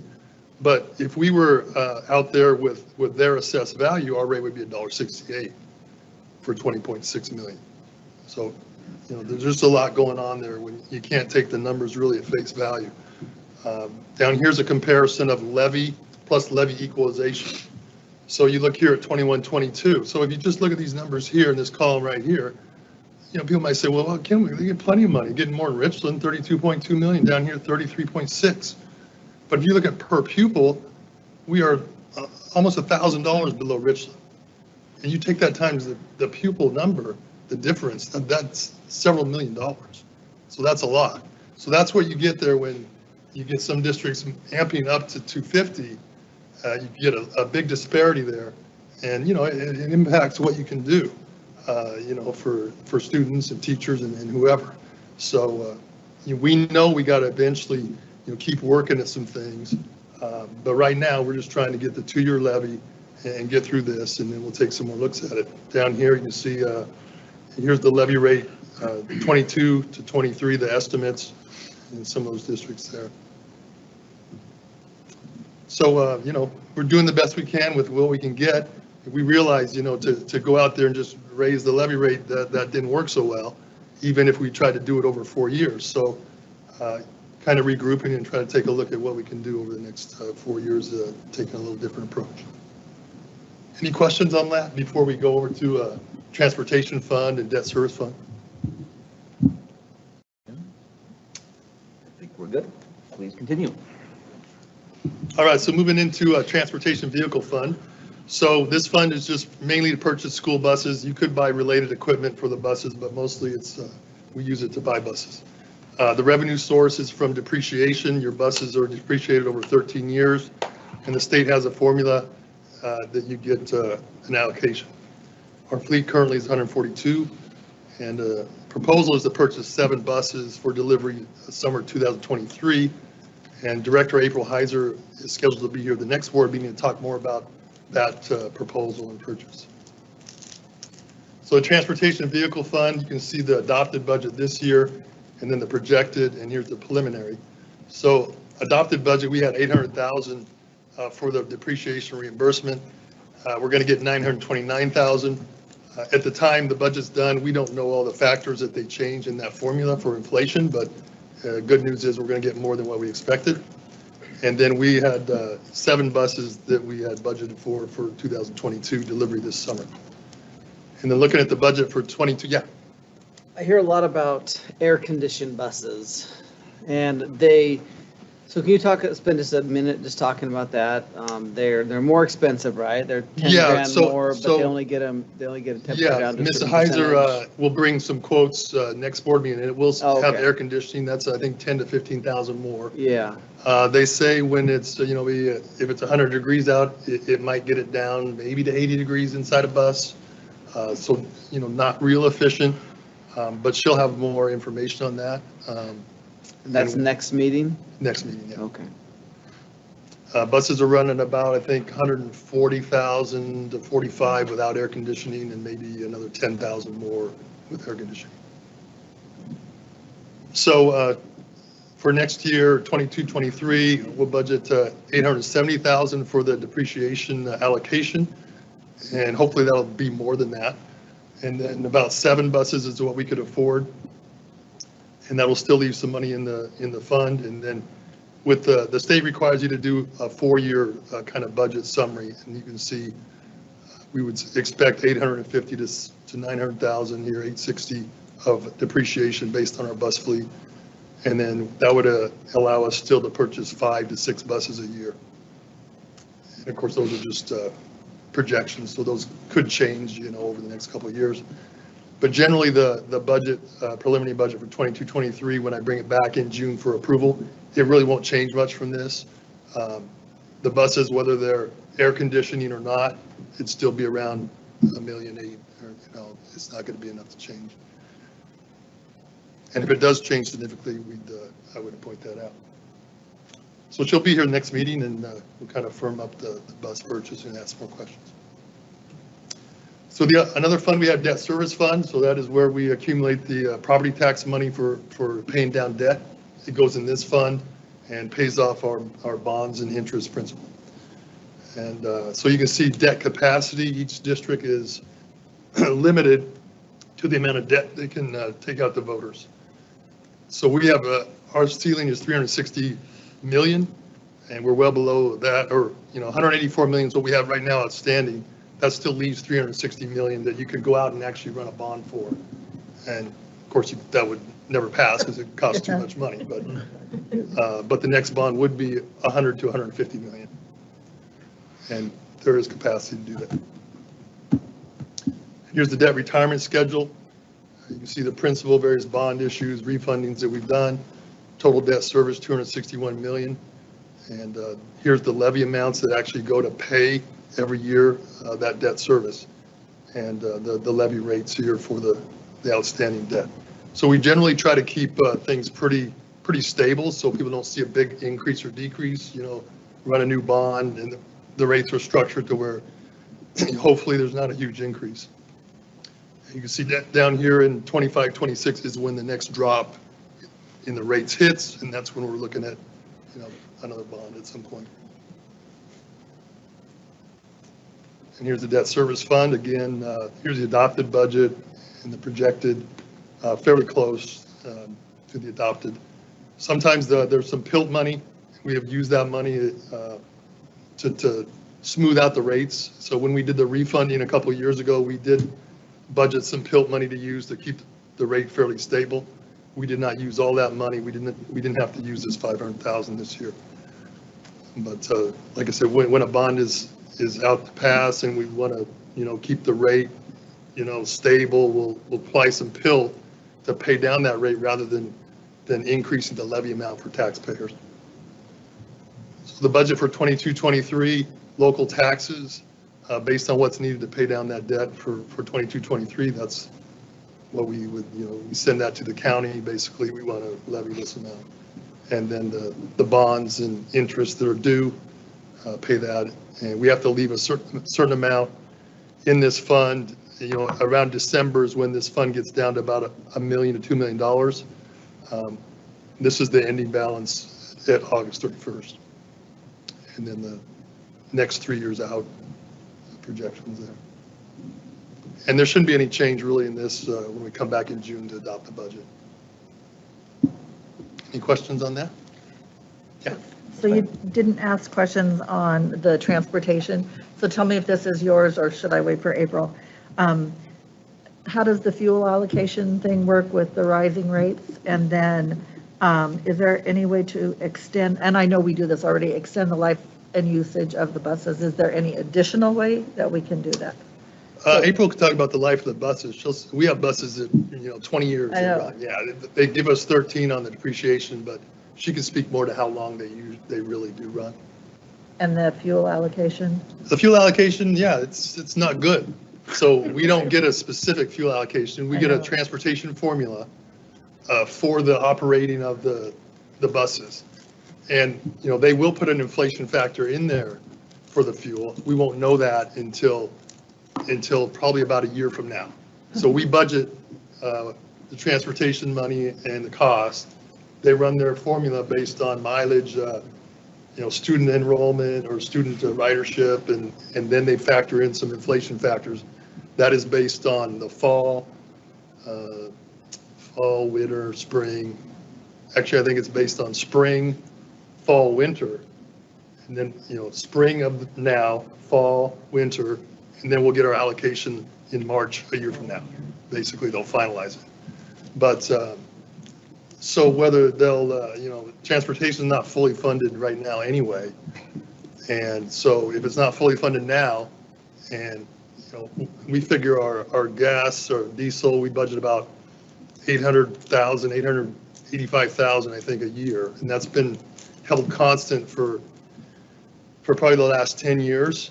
Because I think in 2008-9, it actually did come close to that. That was the last time we had a really huge, gas price increase, diesel. So we pretty much left that. Every year we just leave it the same.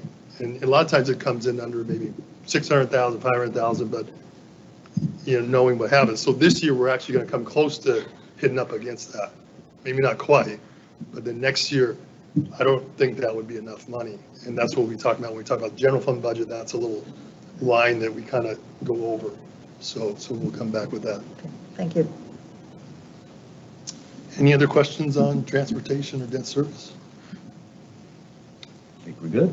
So then we'll just continue on with some budget presentations the next 2-3 months and keep moving along. Wonderful.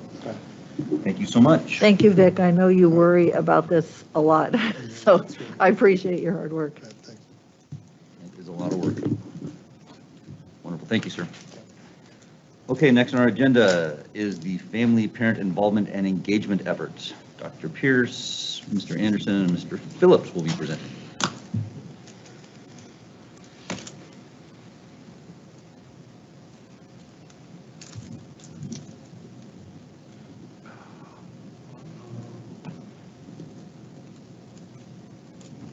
Okay, well, I will get us started.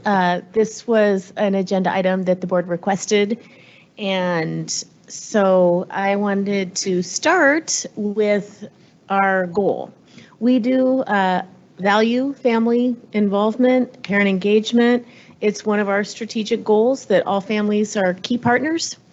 We know that we serve a diverse and growing community here in our district, and that family engagement is truly key to supporting student success. And so we want to partner with families and ensure that together we're providing the best education possible for students.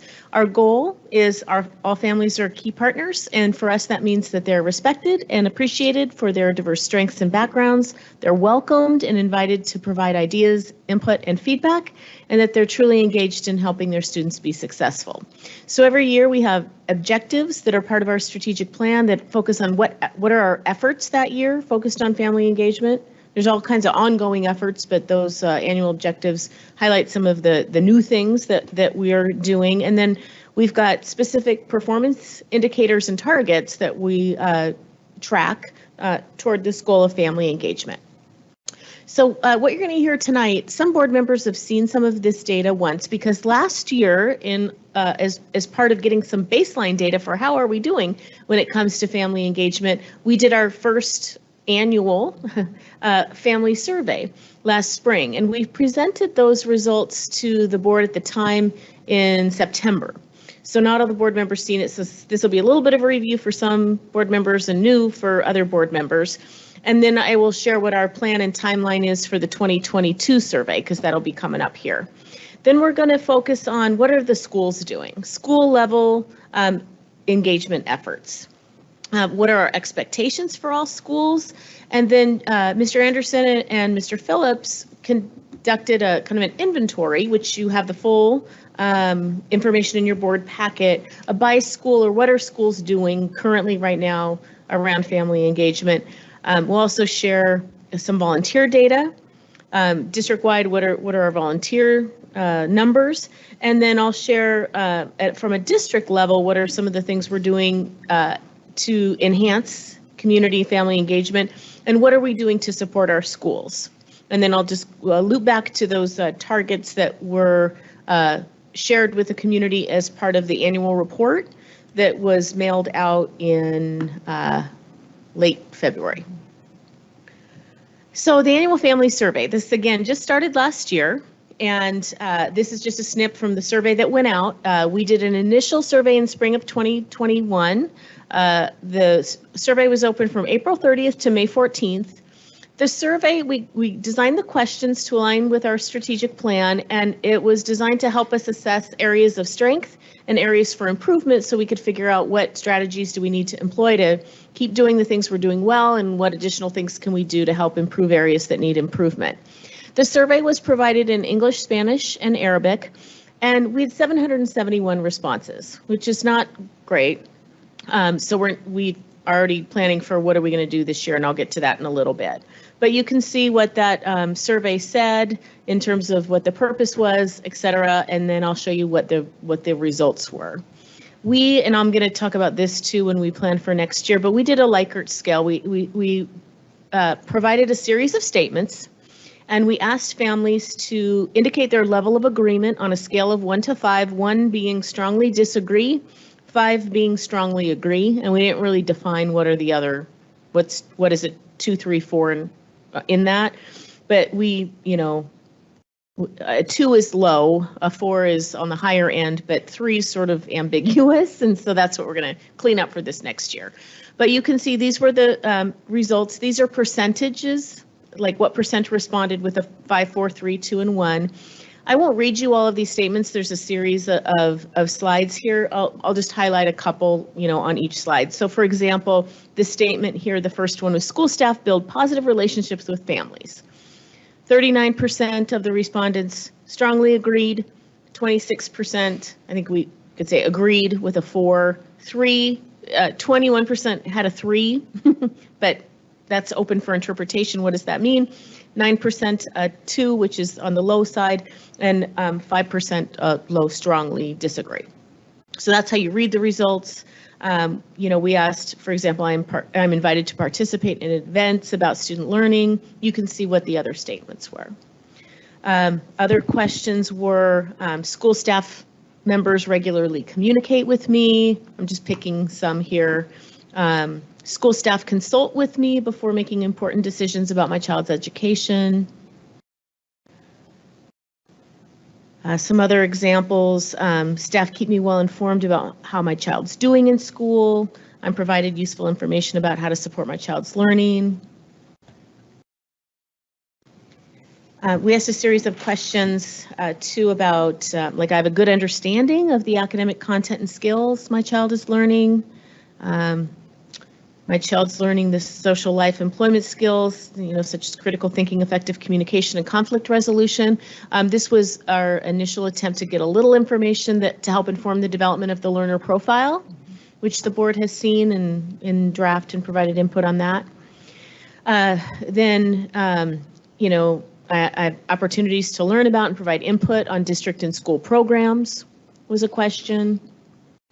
And then we asked, information about my child's school is provided in the language that my family speaks at home, and the options for that were no, sometimes, and yes. So when we looked at those results, we see the strengths initially as, building positive relationships, creating welcoming environments, inviting families to participate in events, providing information to families in their home language, and then opportunities to improve those responses that were on the lower side were regularly communicating, consulting in decision making, communicating about progress and what students are learning, partnering businesses and community organizations, and connecting families to community resources. So that was our analysis of that initial survey. This year, we were doing some things, and of course we'll do this survey every year. We are going to plan to launch the survey this year, May 1st. We always like to keep surveys open for at least 2 weeks. We're going to use a different survey tool this year. We did a Google form last year. We're going to use the SurveyMonkey tool, same one we did for the levy survey, because it allows us to better analyze the results and kind of do cross tabulation and that kind of thing. We know we need to communicate the survey opportunity better and differently because we didn't get a great response rate last time around. So we'll make sure that we do that both from the district level and the school level, and try to get some increased participation. We're going to review the questions, see if we need to change anything to make it clear, if there's anything that we would like to add. We can, if the board has any input on questions that they would like to see added, that would be great. We're also going to modify that Likert scale so it's clear, what 1, 2, 3, and 4. We'll probably do a 4-point scale. Or if we include the 3, what is this? Is the 3 neutral? Like, don't agree or agree? What does it mean? And then every year, our process as part of our continuous improvement is to look at those results and look at what are we doing well and what do we need to do better. So for this time around with those initial results, we shared those with schools. Schools get those results by school as well, because one of the questions we ask is what school does your child attend? So with that, it helps to inform what are we going to do to increase family participation, parent engagement. So I'm going to shift now and highlight the school pieces, and in just a moment invite Rob to come up and Jack to highlight a few things and make sure you have a clear understanding of how to read that inventory that was provided.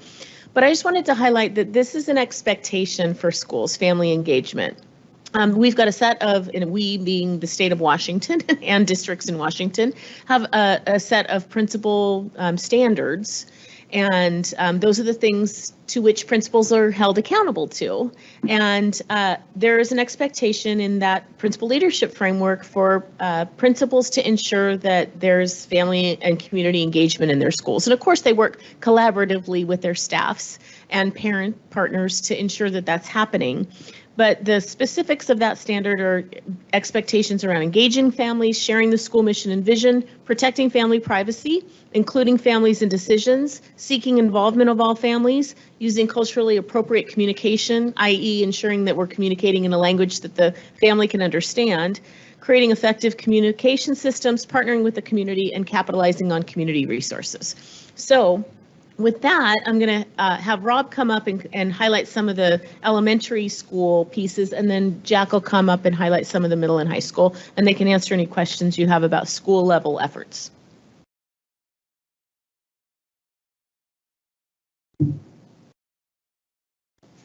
Good evening. So a couple weeks ago at our principals meeting, both Jack Anderson and I asked our principals to give us a list of all the strategies they use to encourage parents and community members and community organizations to participate in what's going on at their building. And so we took all that information and dropped it into the table that you see here. And like Dr. Pierce said, there's this one is the one for Southgate Elementary, but in your board packet you have the table for all the schools in Kennewick. So you can see here, so like for Southgate, they have a PTO, and actually technically they don't have a PTO, they have what they call a PTG, which is the same thing. It could be a PTO, a PTA, whatever they would like to call it, but theirs is called PTG, Parent Teacher Group. That's the group that does fundraising for the school, does evening events like bingo night or movie nights, they do school carnivals, that kind of a thing. Every school, every elementary school has an ATP or an action team for partnerships.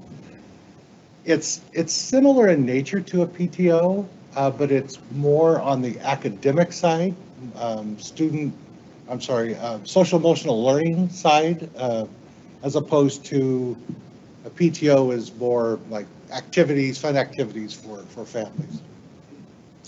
The CIS is communities and schools. We have, I believe, 5 elementary schools that have someone who works in their building,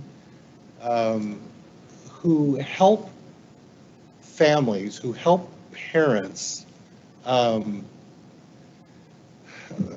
find resources within the community that they need in their home that they might find difficult doing on their own. It's a really valuable resource, and the schools that have that resource, they love their communities and school person. The column for annual parent events, you can see there's a good list there that Southgate employs, and actually many of them you would find at all of our elementary schools, like open houses and parent-teacher conferences and music concerts and DARE graduations, those kinds of things, jogathons. They also do some things that other schools they may not do, like their mascot is the dragon, so they do donuts for dragons. So they do some things that other schools don't do, and other schools do things that Southgate may not do. And the same goes for the PTO activities. They have reading and math, excuse me, and science nights. They have their PTG meetings. They have fundraisers that they do at local restaurants. And then they have what they call a gingerbread night. The clubs column, you'll see that it's blank there. First of all, elementary schools don't have a lot of clubs. But we narrowed that just a little bit. We didn't want just a list of all their clubs, but just remembering that this is it's a list of strategies that they use to employ to get parents or community members into their building. So it'd be clubs where they do use parents or community members. So although Southgate doesn't have any that fits that bill, some schools have like Girls on the Run. Some schools have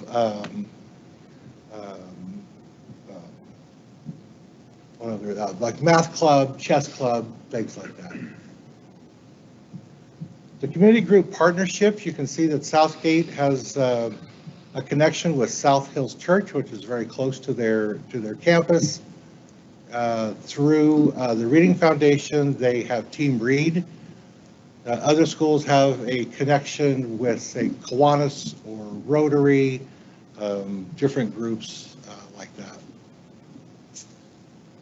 And then that last column just shows different ways that parents can connect with their school. They can do it through PTO. There's all kinds of activities that PTO puts on for families. They can get involved that way. They can volunteer through ATP events, and of course the old-fashioned way, which is teachers soliciting parents for help in their classroom. They need help with reading with students or putting up bulletin boards or things like that. So that's the table for Southgate specifically. Before I hand it over to Jack Anderson for a couple slides with secondary, do you have any questions Me? Yes, Mr. Rob. Mabry? I do, Uh-huh. and bear with me again with my question, but Rob, I too visit the schools. And one of the schools that I visited is, not Lincoln, but, the Scotties, Highlands. Highlands. And if you looked at Highlands and superimposed these figures on Highlands chart, you would see a lot of the columns just shrink to a smaller size, especially the PTO activities is non-existent, from what I was told when I visited the school. So what can the district do to encourage that, or, and something out of the box? We have a community that supports all of the kids in the community.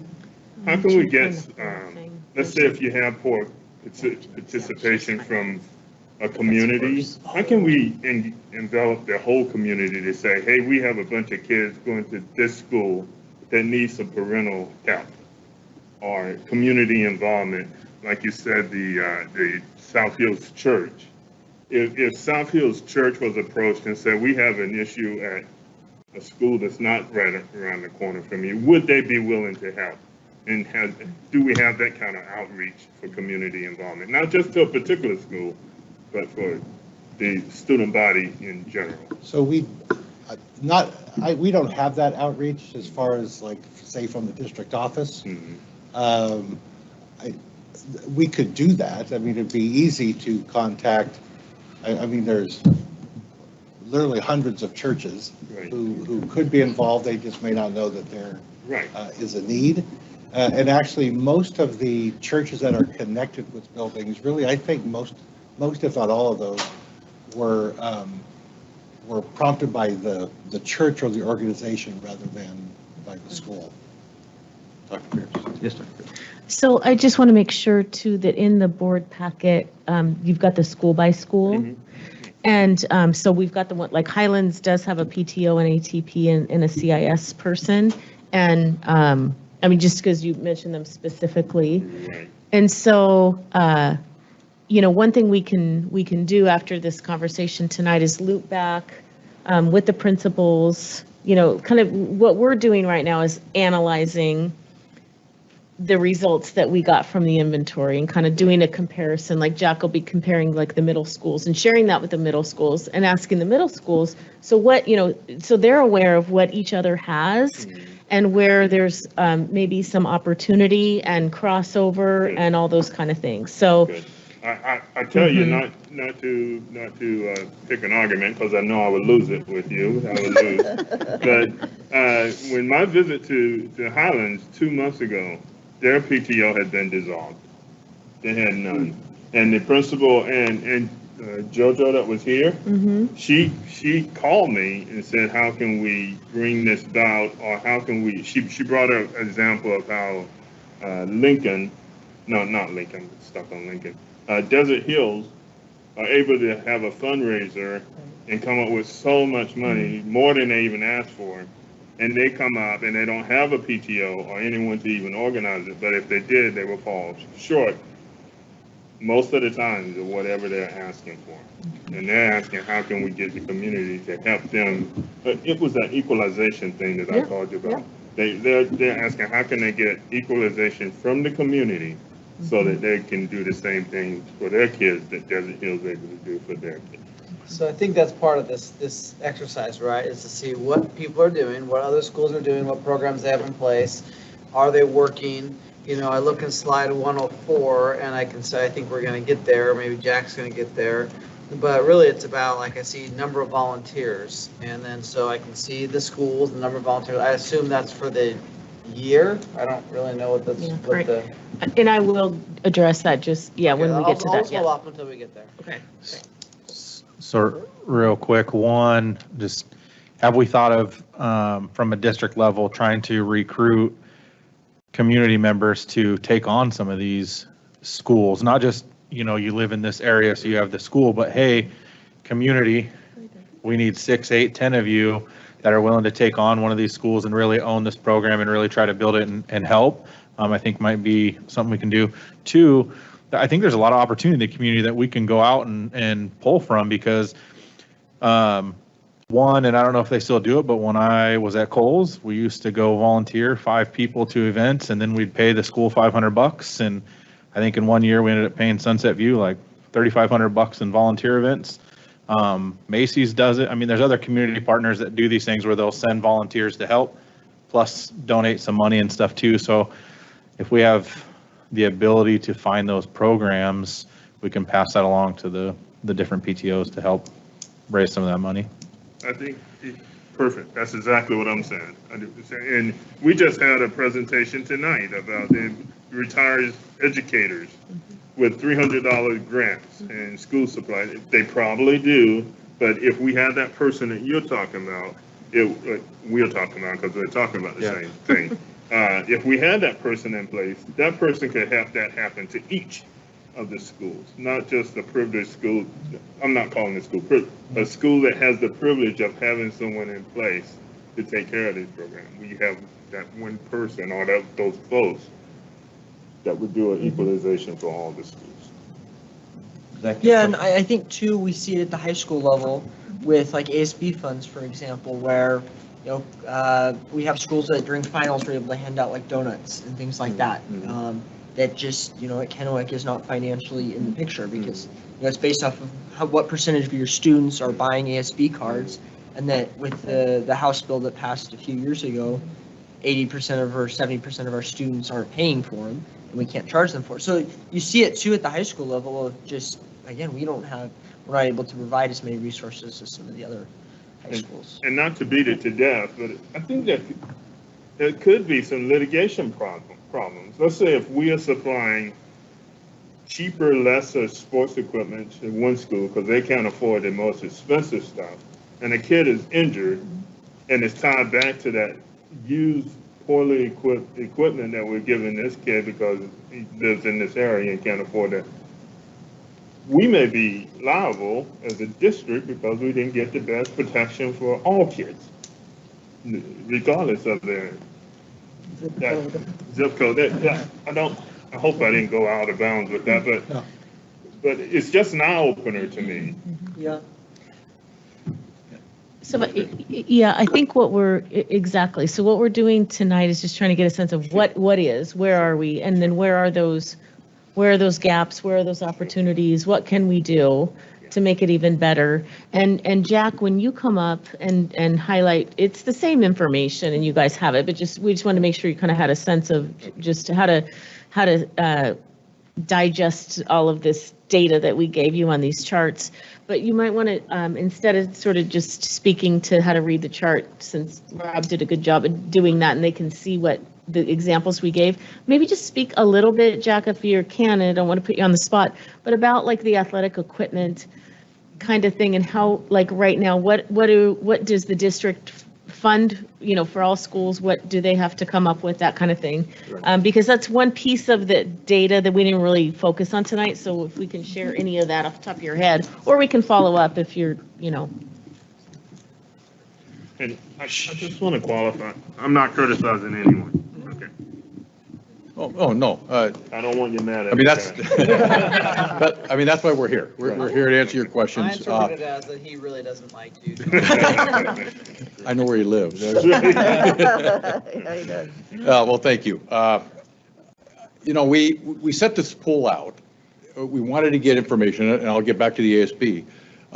And then what I did, and Rob probably did the same thing, we took all this information, put it in this form, and then sent them all out of one group and said, look at everybody else's.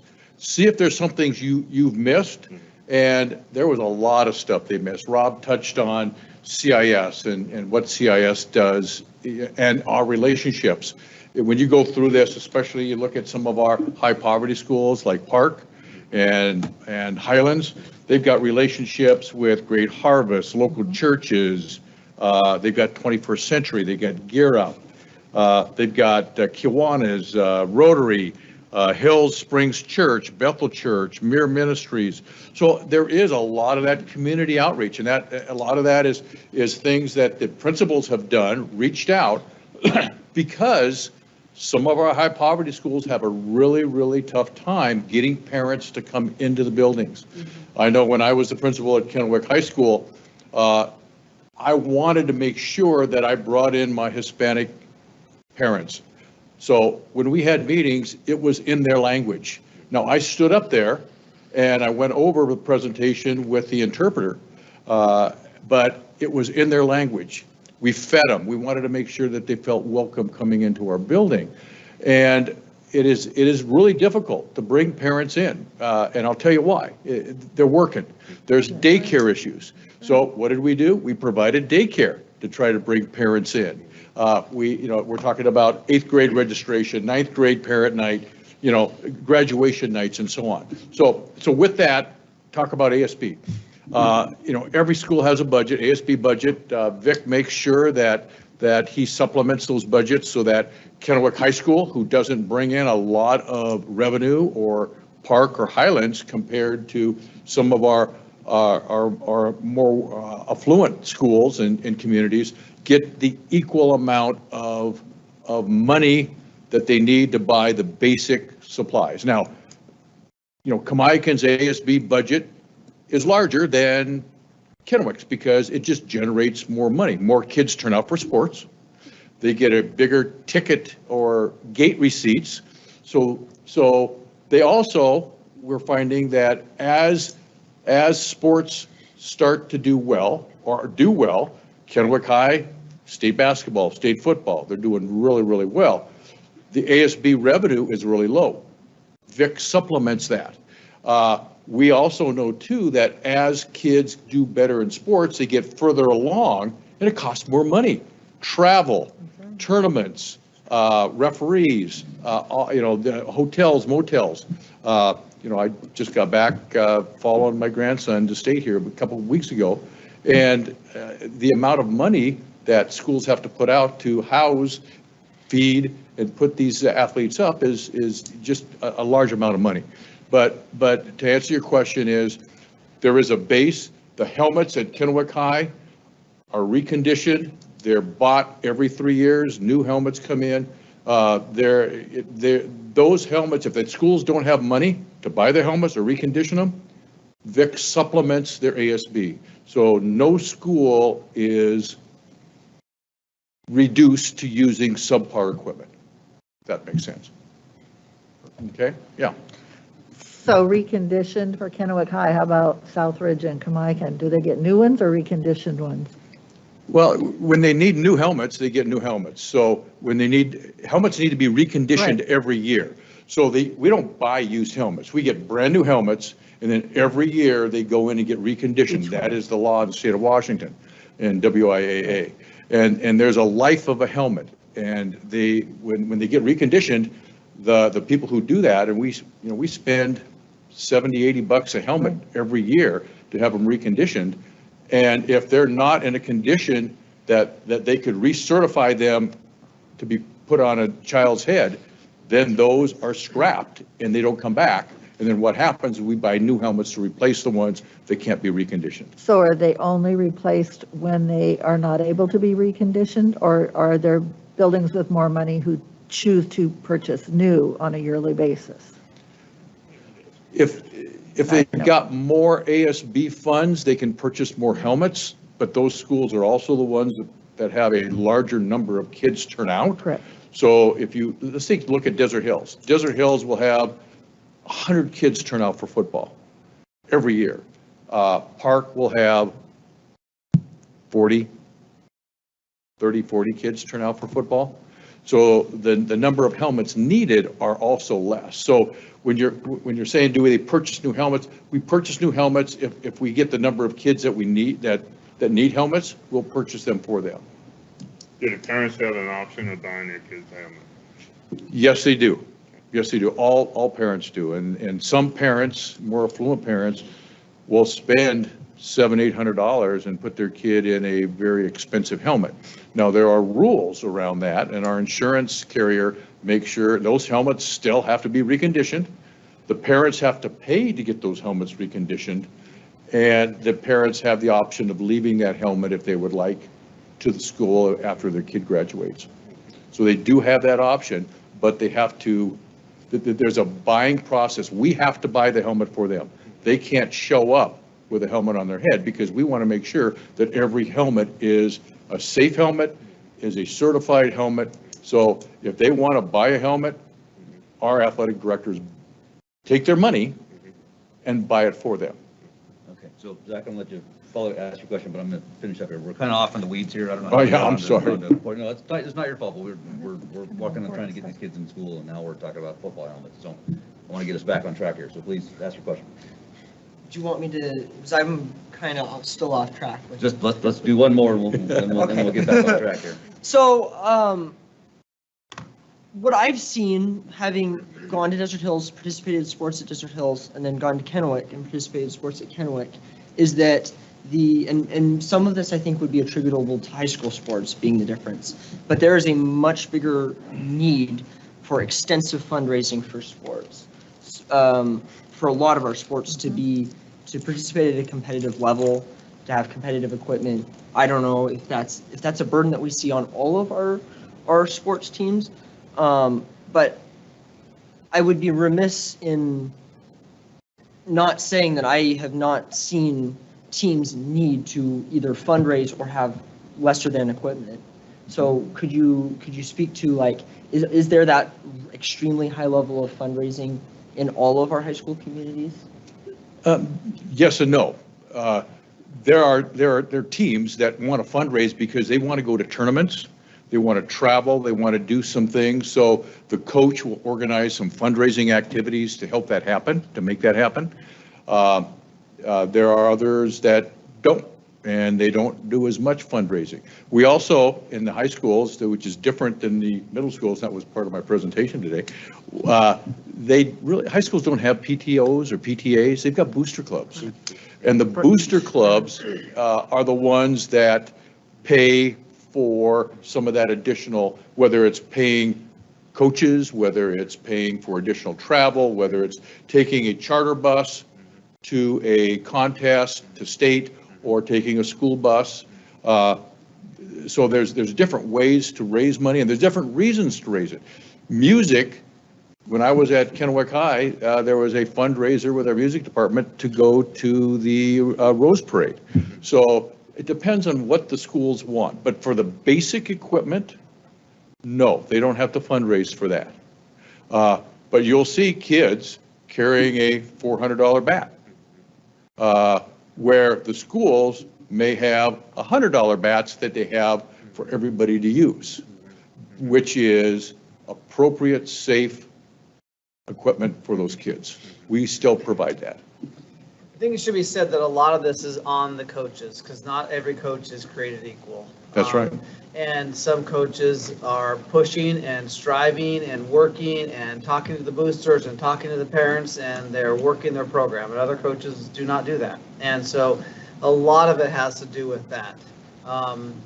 There are schools that are less affluent and better in certain sports because they have better coaches, and that's just the reality of it. So maybe that's another thing we can look at is what's our process in evaluating coaches. I know we've talked about this before, but what's our process in that, evaluating coaches? That's that's an important piece. Guys, again, we've got to get back on topic. We're way off in the weeds here. Yes, sir. I'm bringing it back. To me, it's not, and I'm sorry for going off course here, but what I was trying to say is that it's not just sports. It's the atmosphere of a school. It can be music. It can be even math club or whatever. If you don't set up a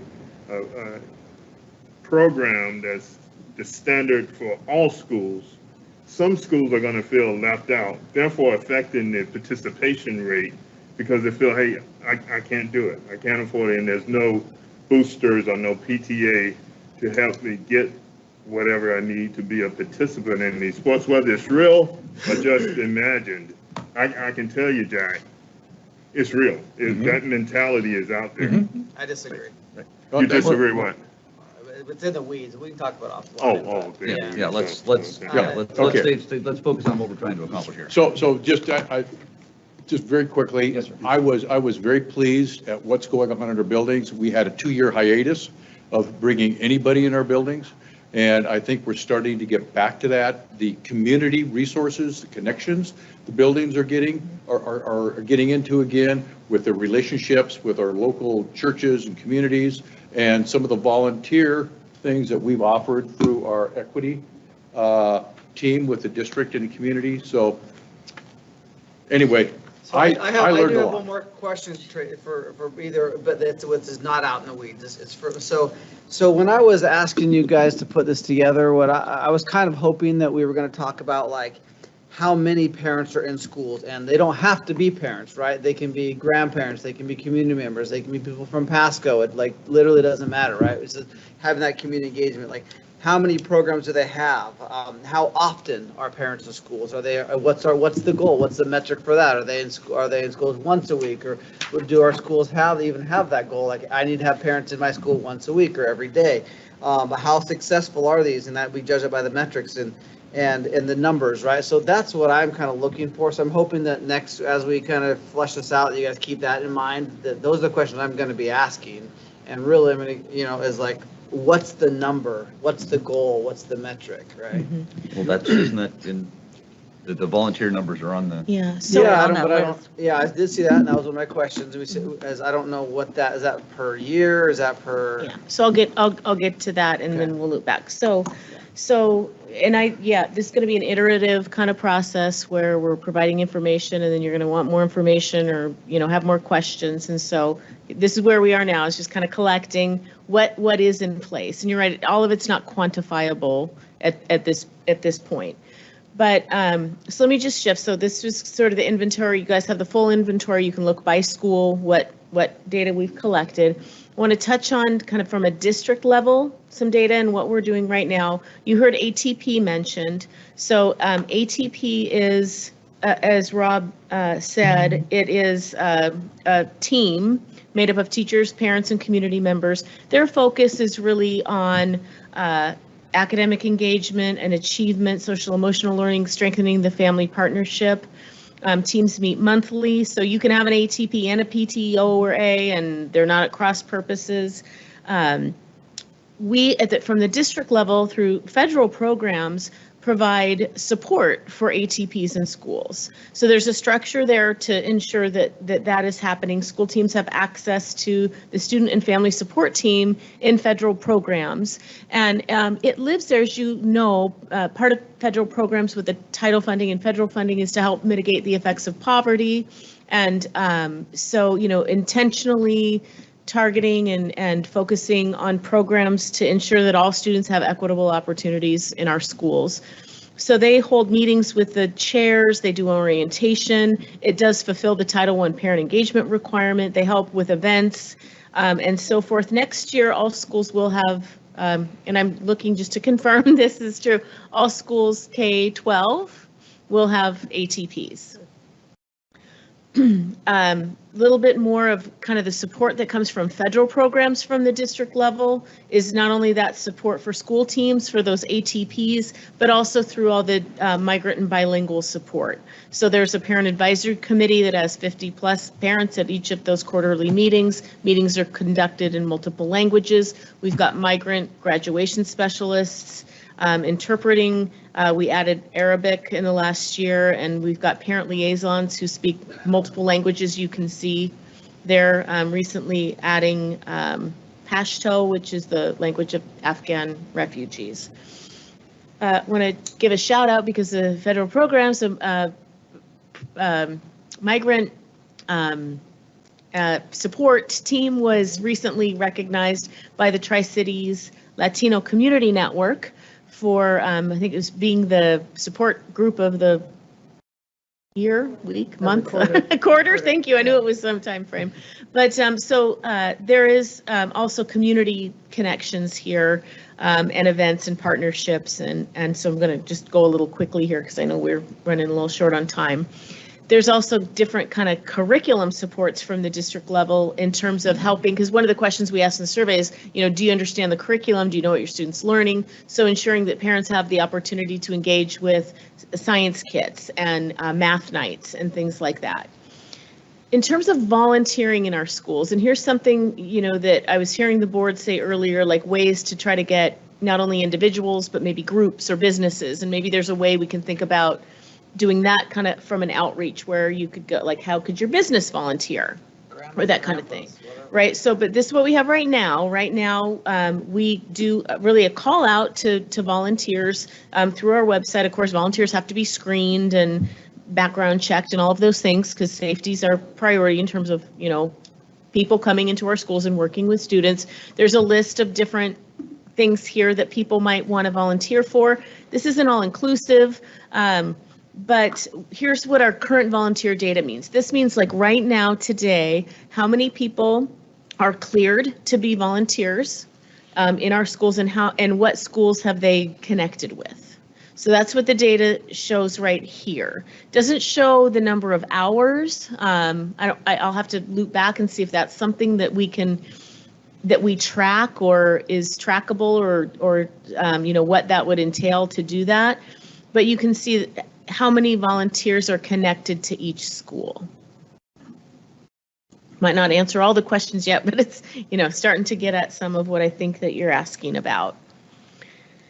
And the all locations means that they're doing it at multiple locations or can volunteer in all locations.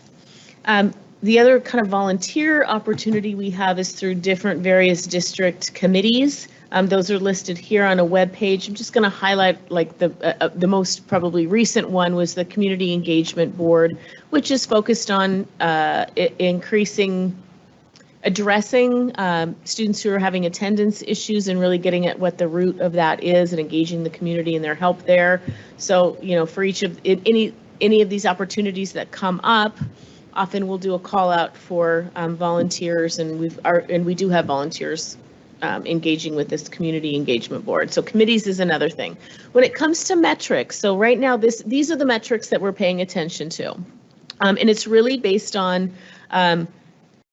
it's qualitative data, right? So our targets are focused on what are our families reporting to us, and we use the annual survey as our way to collect that data. So right now, not that we couldn't, but right now we don't have any strong targets that say this is, you know, how many volunteers we want to have in each school, or cleared volunteers, or here's how many hours of volunteerism. So that's something that could be discussed in the future. I'm just sharing what is right now. So what is right now, our targets are connected to families reporting being respected and welcomed, families reporting that they have the opportunity to engage with schools to help their children succeed, and families reporting that they have the opportunity to learn more about and provide input on district and school programs. And those are connected to questions that we ask on the survey. Our targets are 95% or more, and we're not yet there, but this is first year, baseline data. So that this is just a big, what is currently, and what I've heard so far tonight is a high interest from the board in ensuring that there's equitable opportunities for students. It shouldn't matter where you go to school. You should have equitable opportunity across the board, and parents too, right? Equitable opportunities to have events and to engage and to do things. We do know, you've heard, that there are some schools who struggle more than other schools in terms of getting families for a variety of reasons, and I heard an interest in helping those schools connect with different community agencies or organizations. So if potentially their parent community is not able to volunteer as much right now, there are other adults who can come in and do that. I also heard ensuring that we've a standard across schools, right? So at least sort of a baseline standard. I think we don't want to inhibit schools' flexibility or creativity or innovation and say, like, we don't want to lower the bar so everybody can be the same, right? We want to say, though, here's at least people have this, and then here's what you can do to do more. And I think doing these kind of inventories of just what is helpful for schools to see, oh, here's what other people do, and hey, it gets that conversation doing. So what is that? Tell me more. And it gets that creativity sharing across schools. So any other, I just want to kind of share back what I'm hearing so far, and any other things at this point. Just clarifying real quick, volunteers, now they can get exemptions, right? They don't have to be vaccinated. They can get their exemption and still volunteer, right? Correct. Okay. And then this one suggestion, have we thought about using with the survey that you mentioned, the family survey, have we thought about putting those on like a QR code and sending those home with students? You could have in English, Arabic, Spanish. They can take it home. Mom, dad pull it out of their backpack, shoot the QR code and do the survey, because we probably want more like 1,500 to 2,000 responses. Yeah. So, yeah, Good thinking. just a thought. Thank you. Our volunteers still have to have fingerprinting, correct? Correct. Well, wait, I'm looking at Robin here. I don't think so. It's background check. I don't think it's fingerprinting. Fingerprinting's for staff. Okay, so Background check through Washington State Patrol. only background check? Mhm. Okay. Are we still charging for background checks? No fees to applicants. Okay, that's. I didn't see. No, I was know. trying to I'm glad look. you're asking. I'm looking. Yeah, no, I wanted to know that. And then you talked about perhaps changing the question to, or the 4-part 1, 2, 3, 4 instead of through 5. So I guess I would prefer that not happen, because then it's hard to measure it against the previous years. You're talking about labeling them, right? Yeah, well, we talked about two things, and I'm appreciate hearing your Labeling, input. do you agree, strongly agree, maybe agree, Yeah. strongly agree, strongly disagree? Yeah, So, yeah, yeah, to shift is hard because then it's hard to right. compare. So that I would prefer that we not do that. Not shift to. Not shift to 4 from Keep 5. the 5. Yeah, we just have to make sure it's really clear. Right. And you can label it, you know, Yeah. strongly, semi, whatever. 3 might be neutral or Right. something, and then So you I just would sort of. prefer that. And then, Or sometimes. yeah, sometimes I say sometimes, always, whatever.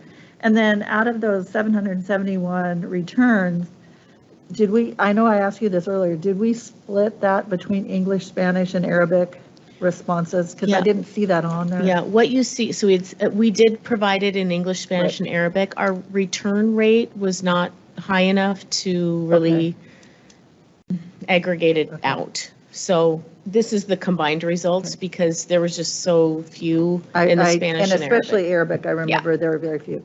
So, you know, yes, we need way more of them, but I'd really like to see that disaggregated, because that makes a big, big difference. And by building and then disaggregated is also big. So if we can work that in, I'd appreciate that. Great. And then I think I had one more question.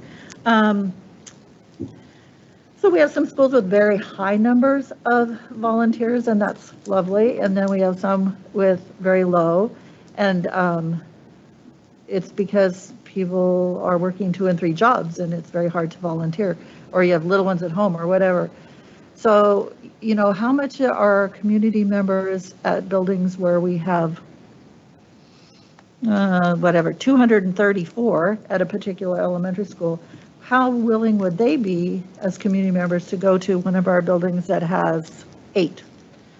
You know, and so part of that is I love the school that my children attend when my kids were in school, and I am very apt to go to that school.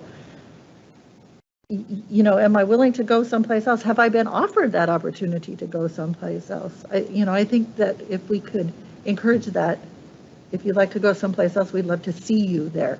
And maybe make a sister school, brother school, whatever, sibling school, to try to maybe give opportunities and even that out a little bit. I know there, I think it's North Shore, does some, no, Federal Way, it's Federal Way, does something, thank you, Zach, does something very similar, because they have some higher socioeconomic and lower ones. And so they've made sibling schools, and their people actually move back and forth. Has there been any, and I don't know if it would even be possible, but attempt to like determine like regional, like, okay, this is how Kennewick High families feel, this is how Desert Hills families feel, like, are we able to aggregate it in that way at all? So when we do the survey, one of the first question is, where does your child attend school? Which schools? So we do disaggregate it and look at it, and the schools look at it, and the schools use that to help set their own school improvement goals. So we look at the district-wide data, and we look at it school by school, and then typically when we're presenting the data, you know, I mean, we're just kind of presenting the big district-wide view, but we do have it by school, and the schools are looking at it, and we're looking at it by school as well. Thank you. Last thing I just want to make sure I'm clear on is I know you repeated that and I just didn't quite hear, maybe I wasn't listening very well. The questions like how often are parents in schools? Are the numbers, are we recording the hours or the people or, so that's like on the, that's more than just how you feel in the school. How do you feel in the school? That's what's the actual volunteer count? Right. So what I think we'll need to do is, first question I have when you say that is, do we have that data? Is anybody collecting that data? And if not, how hard would it be to do, right? Because you need that data before you get to Diane's point, and that's, right? Well, I know that we used to have that data in this district, but that was years ago, so I don't know how volunteer hours are kept anymore. Yeah, I just don't know. Like, I know we have this data. I don't know when we look at the 234 people, right, who are Amy Creek, I don't know if they're all volunteering an hour or 10 hours, I don't know. And I don't know if we keep that. So that's kind of my next step is to find that out. Right.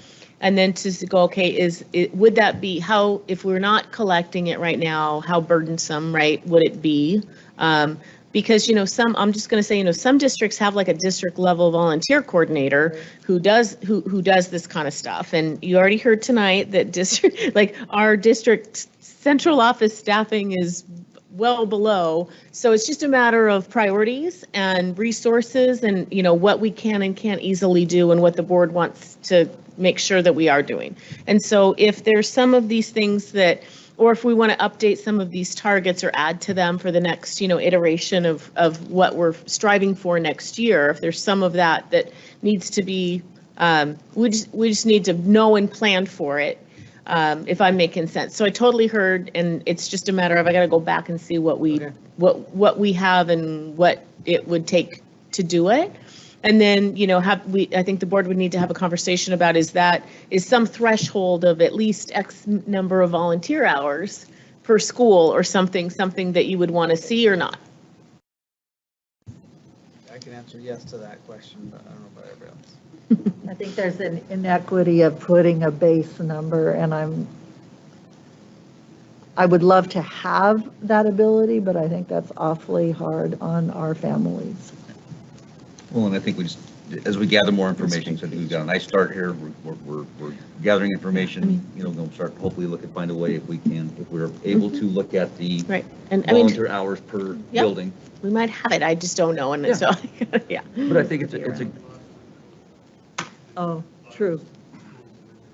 Right. Yeah.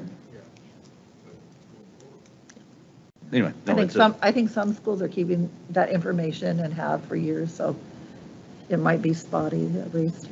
Let's find out. Okay. Perfect. All right. So more on this topic. This is kind of phase one, and heard lots of good feedback, and we'll keep digging into what we have.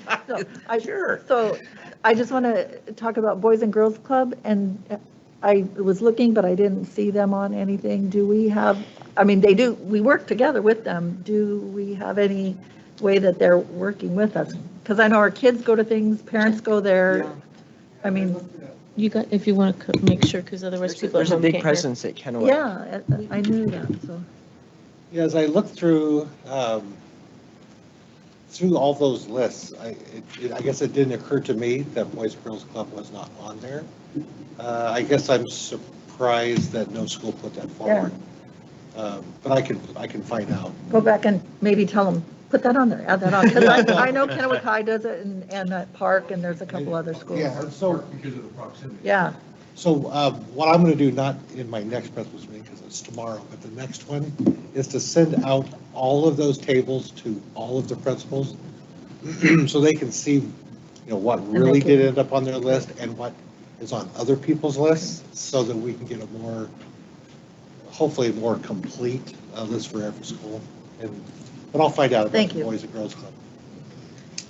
The only other thing I would add about Boys and Girls Club is that we do have a strong partnership with Boys and Girls Club with the district, and the club is just right over here. And I'm thinking that some schools that's not an activity that's happening on the school. Like the students are going to the facility. So the schools are probably thinking that that's not like that's not like a parent volunteer activity that people come into the school to do, but it's certainly a community partnership that we have, and it is listed on our kind of list of community partners on our strategic plan. But it's not so much an opportunity for parents to come into the school to volunteer, right? Yeah.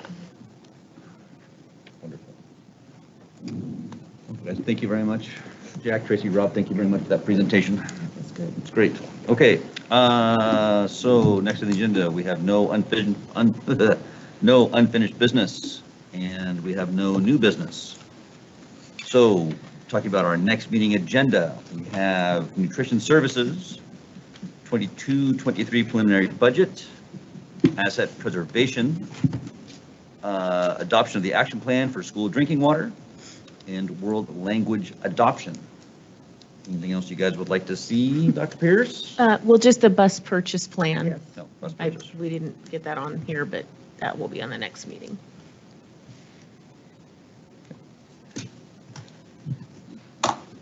Perfect. Thank you. All right. Now, since we have no other business authorized by law, and before I adjourn, Gabe and Micah, I'd like you guys to look across the room here. This is what most school board meetings look Really? like. I counted. So you guys have not seen a normal school board meeting. So I just want to let you know this is normal. Okay. All right. All the people in ties are the ones that are Thank you always for here. those. Yeah, exactly. Thanks for the 7 people who showed up. All right, we're adjourned. Thank you.